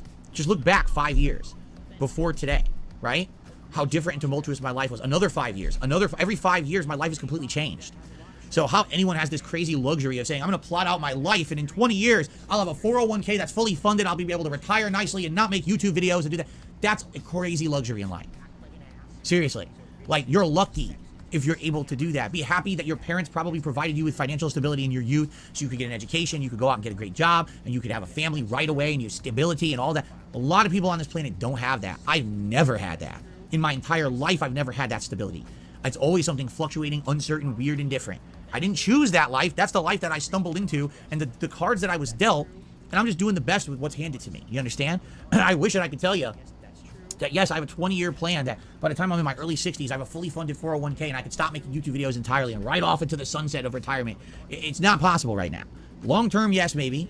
Right now, I'm just trying to get to the point where I'm stable every month, I'm paying all of my stuff, I'm not behind on anything, and I have enough flexibility so that if something goes wrong, like my car breaks down or my fucking tire gets stolen, right? Or I get something breaks in the house or a piece of equipment breaks, I need to quickly replace it, that I have the flexibility to do that right away. Once I'm to that point, then you can look and say, oh, maybe now I have a little bit extra every month I could put aside for something, right? But right now, I wish I had. I'm not even to that point of just even Steven before I can start looking to say, oh, there's extra to put aside now. Do you understand? Okay, I hope that makes sense.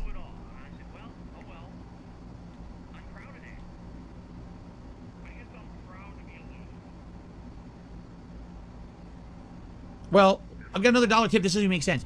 Since you're crowdfunded, you have to always depend on people, even if you stop playing games. What could you do to make money for yourself, but also not have to be crowdfunded? Nothing. Literally everything in life is crowdfunding. Literally everything. What? Excuse the fuck out of me. What? I'm confused. I work for a fucking bank. How am I get a wage, a salary? How's that crowdfunding? You guys will have jobs as well, probably. I mean, how that? Oh my fucking god! I'm going to rewind this and let it play out. I'm going to let him cook. Let me just rewind it and let him cook, okay? Well, I've got another dollar tip. This doesn't make sense. Since you're crowdfunded, you have to always depend on people, even if you stop playing games. What could you do to make money for yourself, but also not have to be crowdfunded? Nothing. Literally everything in life is crowdfunding. Literally everything. But if you have your own business, you rely on the customers to come fund your business and buy your product. If you work for a company, you rely on that company to provide a workplace and employment and work to do. Everything is always dependent on something else. There's literally nothing on planet Earth that's 100% dependent on yourself. It doesn't exist. Unless you're a hermit and you live in the fucking woods and you're chopping the trees down and you're eating squirrels off the tree. But even then, you're dependent on the tree to be there and stay healthy and the squirrel to be there to eat. It just doesn't exist. You're living a fantasy life. Really. You're living a fantasy world. Doesn't exist. What you're saying is a myth perpetrated by people who like to feel safe on this planet, when in reality, there's no such thing as safety. Because at any moment, the sun could go supernova and we're all dead. So there's no safety. Space aliens could come down and liquefy us all with a gun in 5 seconds. There's nothing we can do. In life, nothing's certain. No safety. Is he trying to fucking justify no bothering his arse to try and get a fucking job because we might fucking all die tomorrow? Is he seriously fucking pulling that out of his fucking arse? He really... This is a podcast. Especially if the fucking this last part. Basically, from the contributions forwards. Onwards from the contributions, I would like neutral, like people, like, you know, imagine your fucking moist criticals and your fucking side scrollers and everyone else watching this from the contributions part onwards and trying to listen to Phil say all the shit. And holy fucking shit. Continue, Phil. Stop that ridiculous feeling right now. Oh, but what are you going to do to insulate yourself? You can't insulate yourself, ever. Doesn't exist.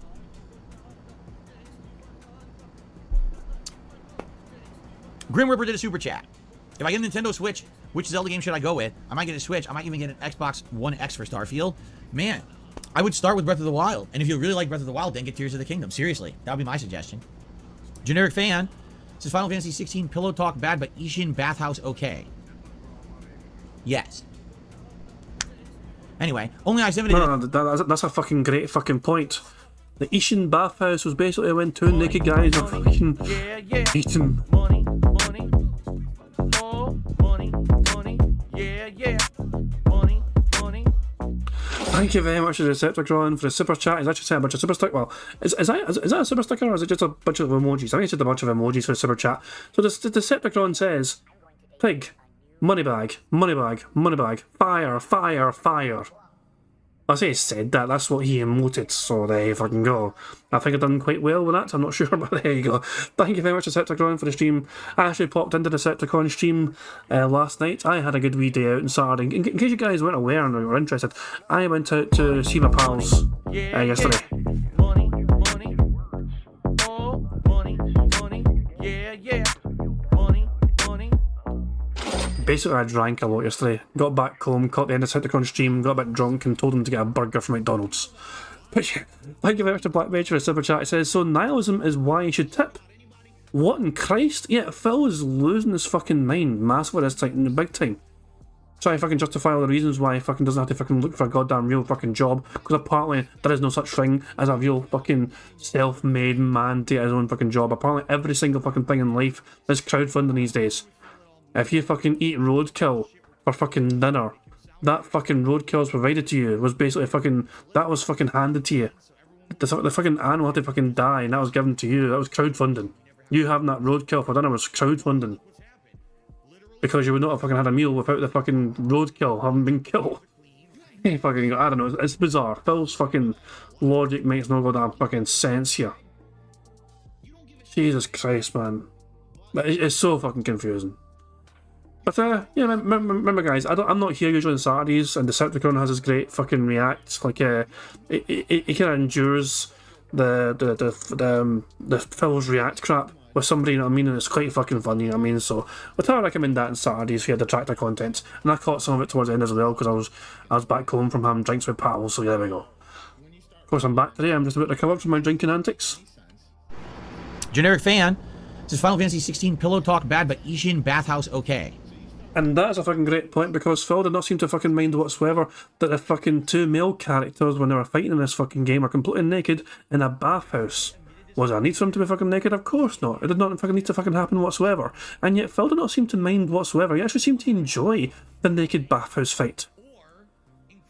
So, I mean, but heaven forbid though, that a fucking new Final Fantasy game should have some sort of fucking pillow talk between a man and woman, and you can't actually fucking see anything, but oh my god, they're fucking describing a bit of fucking story and a bit of fucking plot development, and Phil's like, oh my god, I don't need this.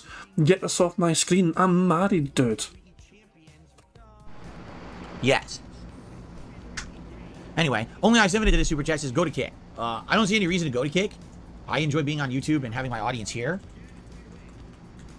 I have absolutely no aspirations to blow up and make giant money, which it seems like everyone who's running to Kick is exactly what they want. Oh, the Twitch party's over. Run to Kick. That's the new land of milk and honey where you can do whatever you want and make big bucks. Why do I need to do that? I'm not looking to do that. I'm not going to ever... What do you mean, why do you fucking need to do that? Because you fucking... 5 minutes ago, you're fucking crying about fucking money. For financial stability to provide for your fucking family, you fucking moron. Holy fucking shit, Phil. Virally popular on Kick or anywhere else.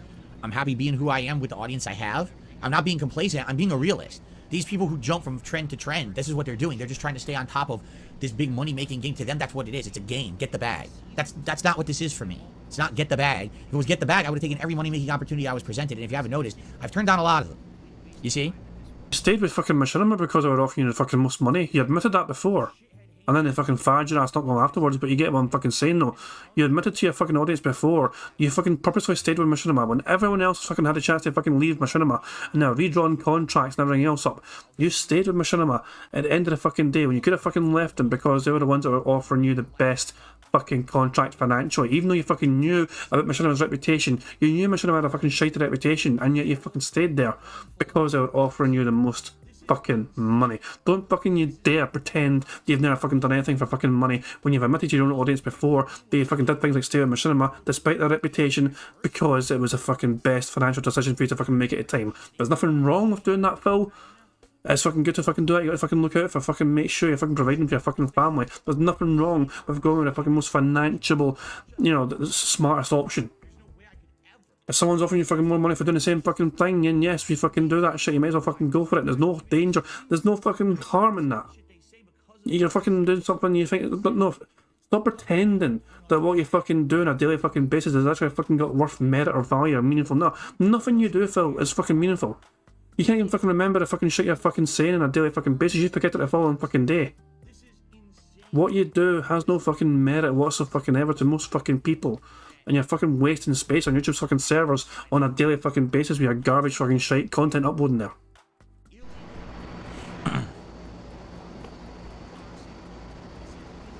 Kick is a new competitor to Twitch streaming.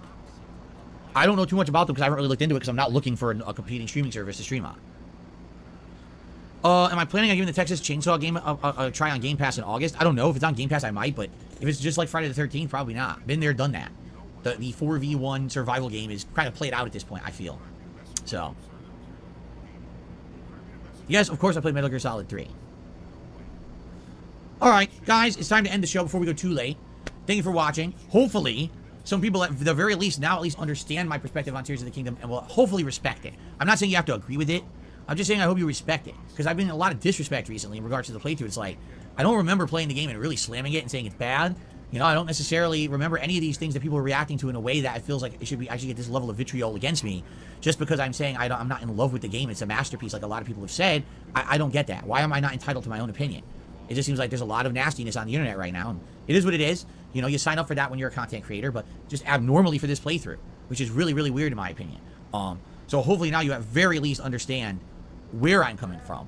And understand that as I play this game and I continue, I'm going to be focusing on main story development and finishing it. And I'm pretty much, now I'm going to do the rest of, you know, the Tears of the Dragons plotline. Once that's done, that's pretty much where the side content ends with me. And I'm going to do my absolute best to continue, you know, with the playthrough and wrap up the main story. So, okay, guys, thank you so very much for a great podcast so far.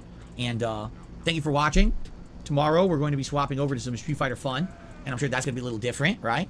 But that's pretty cool that every day we can have a different kind of show, right? So thank you so much for watching. I'll see you tomorrow, and peace out. Okay. All right, guys. Let's get set up. I do have to pee before we start, but outside of that, I'm pretty much ready to go.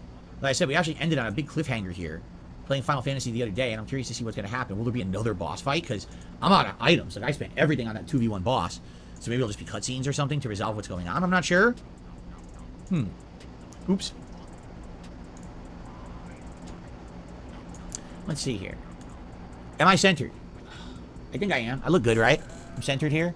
The camera. You never look fucking good, Phil. Never. Go back to Supercuts and get your $5 back, jabroni! Oh, no! It's always hard to tell certain color schemes. I think that's centered now. Yeah, it looks good. Okay, cool. All right, just real fast. Oh, Jade says, I'm happy to see Final Fantasy 16. He wants to see the wolf again. Torgal, right? Yeah, Torgal. Torgal's been really good in combat, that's for sure. All right, really briefly, I'm going to just use the restroom. I'll be right back, and then we're going to start with Final Fantasy. All right, I'll be right back, guys. And we can now fast forward, of course, and then Phil will get back from his fucking little bathroom break. The door is closed already, which means Cat's at work. You know, Cat's home today. Cat is not working today. Cat is home, which means no Jasper during the stream. So Cat will be downstairs fucking crying, playing Skyrim or some pish, or who knows what the fuck she'll be doing. Let's just fast forward until Phil gets his fucking arse back. Here we go. Throw himself into the chair. Go on, you throw yourself into the fucking chair, Phil. Go on. Oh. He needed a controller, needed to grab a controller, and now... there it is. All right. Let's get settled in here, everybody. Let's get everything going.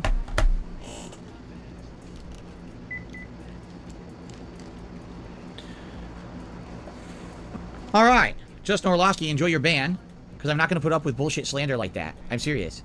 Literally, I just talked an entire podcast about my Zelda experience. He goes, oh, Phil doesn't enjoy Zelda at all. All right, goodbye.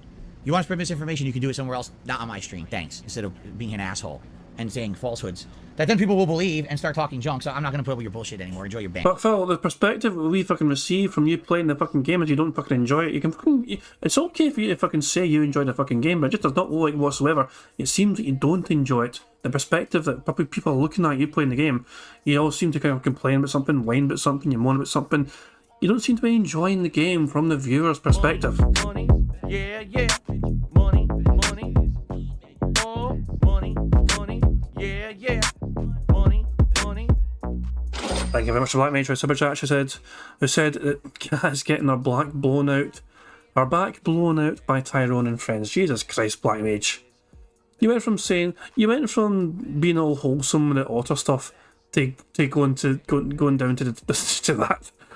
It's one extreme and the other. We went from Black Mage being all nice and wholesome, so I'm going to get some cute otter pictures for you guys, and then you're going to, oh, she's getting fucking a train running up a Tyrone and the fucking gang. Jesus Christ. Thank you very much, your Black Mage. And saying falsehoods that then people will believe and start talking junk. So I'm not going to put up with your bullshit anymore. Enjoy your ban. Nice try, though. Because he didn't know that I was here. He didn't know that I'd come back from the bathroom. And he's like, oh, I know, I'll say something when he's not here. I'm so sly. Yeah, you're sly, all right. Oh, it's definitely worth banning. In fact, I should do worse. Whoa, that loaded so fast. Holy shit. So, by the way, I need to up the volume, I believe, right? I think I maximized the volume when I play this game. But, dude, that loaded instantly. That was 100% instant loading. Okay, are we ready to continue? Are we ready to continue? I hope so.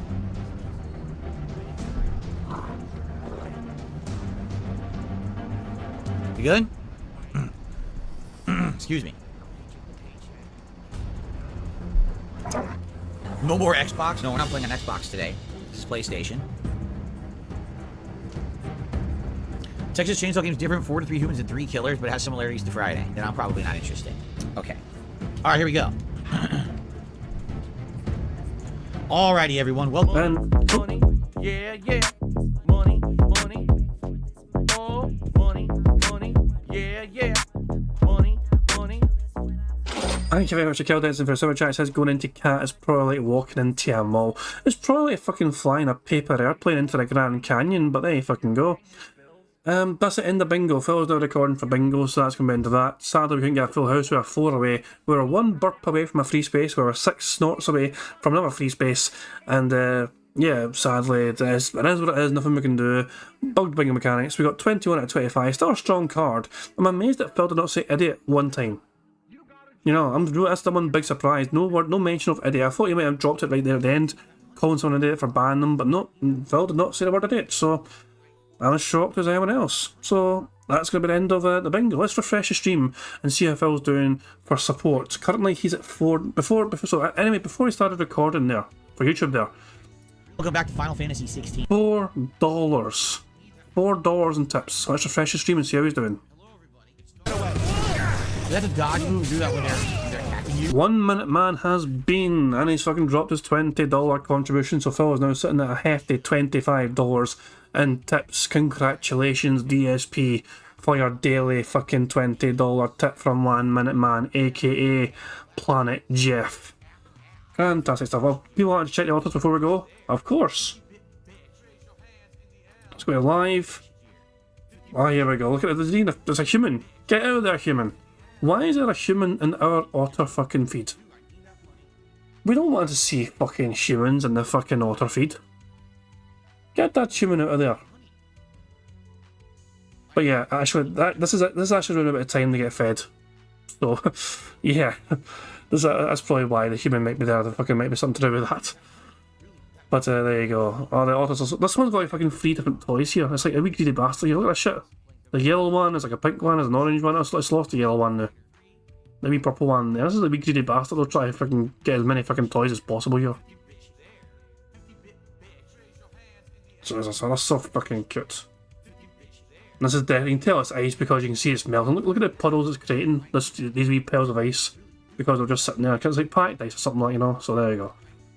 But, you know, ours are having a good time, clearly. This one's going up I don't know why it's going up, but maybe there's another wee toy in there or something, who knows. Yep, there's a new wee toy. That is so fucking cute. Anyway, I'm going to wrap things up there, guys. Thank you very much for joining me for some DSP Bingo antics. Sadly, we couldn't get a full house, but it was still a fun time anyway. I do hope you all had a fun time as well, and hope you enjoy the rest of your weekend as well. And yeah, before I even go, I'm going to talk about this at the start here, but I got distracted by other things here. I thought this was a pretty fucking cool video. So Phil reacted to this fucking video on Saturday night. One of the videos he reacted to was this one here. If it'll let me fucking play it. Play, you bastard. Why am I not hearing you? Here we go. Credit cards This offer is you correct. bonuses for everyday, regular purchases. Just continue with your normal spending habits and you'll get free money. Over the last 3 years, I have earned over $1,000 in this reward money. And all I had to do was keep buying gas, food, groceries, and other fun stuff I like to buy every single day. So why not use a credit card? If you're going to be making these purchases anyway, use a credit card while you do it, and over time, that 1% will add up and you can get yourself something nice at the end of the year. Now, the only real argument against credit cards is a rather irrational and unreasonable one, and that is, I am terrible with my money and I can't handle it. I don't have any willpower. If I have a credit card here, well, what if I just go and buy something I can't afford? That's the dumbest fucking thing I've ever heard. Why would you buy something you can't afford? That is the cardinal rule of financial advice.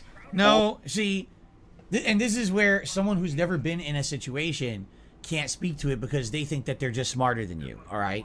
That's really not what happens.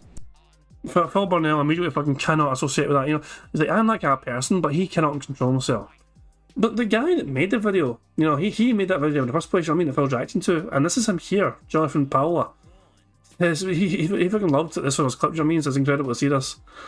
So actually, I wasn't sure who he was, to be fair, you know what I mean, I'm not sure, so just thought, just in case he's not aware, I thought, okay, just for clarity, DSP in the 2000s maxed out several credit cards traveling to fighting game tournaments. He paid that off thanks to Machinima, Gravy Train YouTube days in 2010s, and then maxed out at least another 7 credit cards, as well as a bunch of different loans, which saw him declare bankruptcy in 2020. And the guy responded, and then turned down 50k from Keemstar just this year. Believe me, I know. This guy's probably a bit. I'm not saying they're fucking full on detractor, but they at least fucking are aware of Phil's fucking antics. And it's one of those things that the advice that he gives is definitely perfectly fucking sound. You know what I mean? Like, if you, I cannot speak from experience because I am not good with money in terms of I'm not like DSP levels are kind of bad, but at the same time, no, I sometimes struggle with what I spend. You know what I mean? So credit card spending is like one of those things. What he says makes sense though. Like, if you're going to spend like $30 on fuel, and you could just put a fucking $30. You know, use your card for it and make sure $30 goes into savings, so when you're fucking paying off the card, you put it towards the card instead. Logically, it does make sense. You know what I'm saying? But obviously, sometimes life can get in the way, like, oh, fucking things going wrong. But for the most part, though, it is somewhat sound advice for your fucking basics and your fucking usual shit. The credit cards can be a good thing sometimes, but Phil Burnell, though, just thinks of it as immediate financial gratification. And as soon as the fucking words came out of his fucking mouth here, says, financially. As soon as this was said here, Phil was lost, okay? As soon as this was being said here, Phil's like, I'm tapping out because this guy is not like me. Buy something I can't afford. That's the dumbest fucking thing I've ever heard. Why would you buy something you can't afford? That is the cardinal rule of financial advice. No, see, and this is where... The thing is, for the most part, you got to fucking make sure, I mean, mostly just spend what you fucking afford. And anyway, I just thought it was fucking funny. I thought I'd share it with you guys as well. But anyway, we'll end on autos once again, you know what I mean? I'm going to wrap things up here, guys. Thank you very much for joining me for some DSP Bingo antics. I do hope you had a good time anyway. Hope you enjoyed the rest of the weekend. Hope you enjoyed the autos. Hope you enjoy everything. And yeah, yeah, I am so glad that we have these autos. Thank you again, Auto Insane, for recommending the auto cam in the first place, because they certainly are nice to fucking have to distract us from DSP's bullshit and nonsense at times, you know. So thanks again for that. But yeah, I'm going to wrap things up now. I'll be back tomorrow with some more DSP Bingo antics. Until then, enjoy the rest of your weekend, how you wish to spend it. I'm going to catch you all later. I'm going to end how I always end things by playing Notorious PIG contributions made by the excellently talented Pixar Animations. So, until tomorrow, guys, enjoy the rest of your Sunday. I'm going to catch you all later. Peace out. On September September 14th, a pre-authorized payment of $16.51 from PayPal.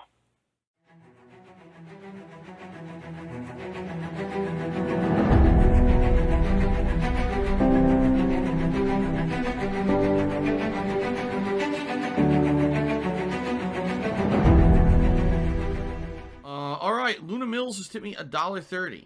It says, "I'm back. What's your favorite type of shower?" When you're showered in money. When you go outside and all of a sudden greenbacks start falling from the sky and you raise your face up, you're like, oh, you start dancing, you go, oh, money, money, yeah, yeah. All right, I don't know what the hell you're talking about, but thank you for the first tip of the day.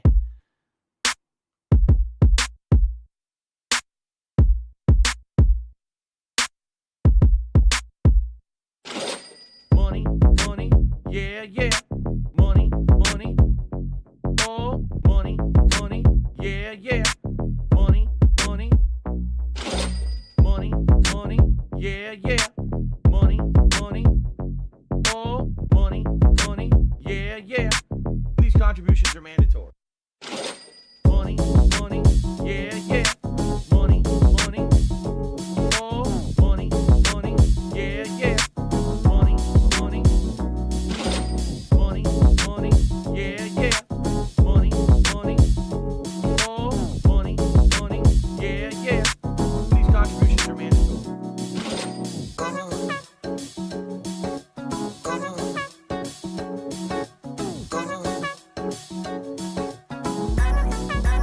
Show me the money.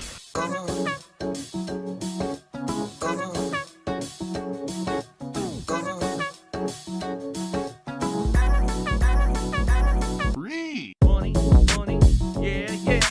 Money, money, oh, money, money, yeah, yeah. Money, money, money, money, yeah, yeah. Money, money, oh, money, money, yeah, yeah. These contributions are mandatory. And it's gone, just gone like that in an instant.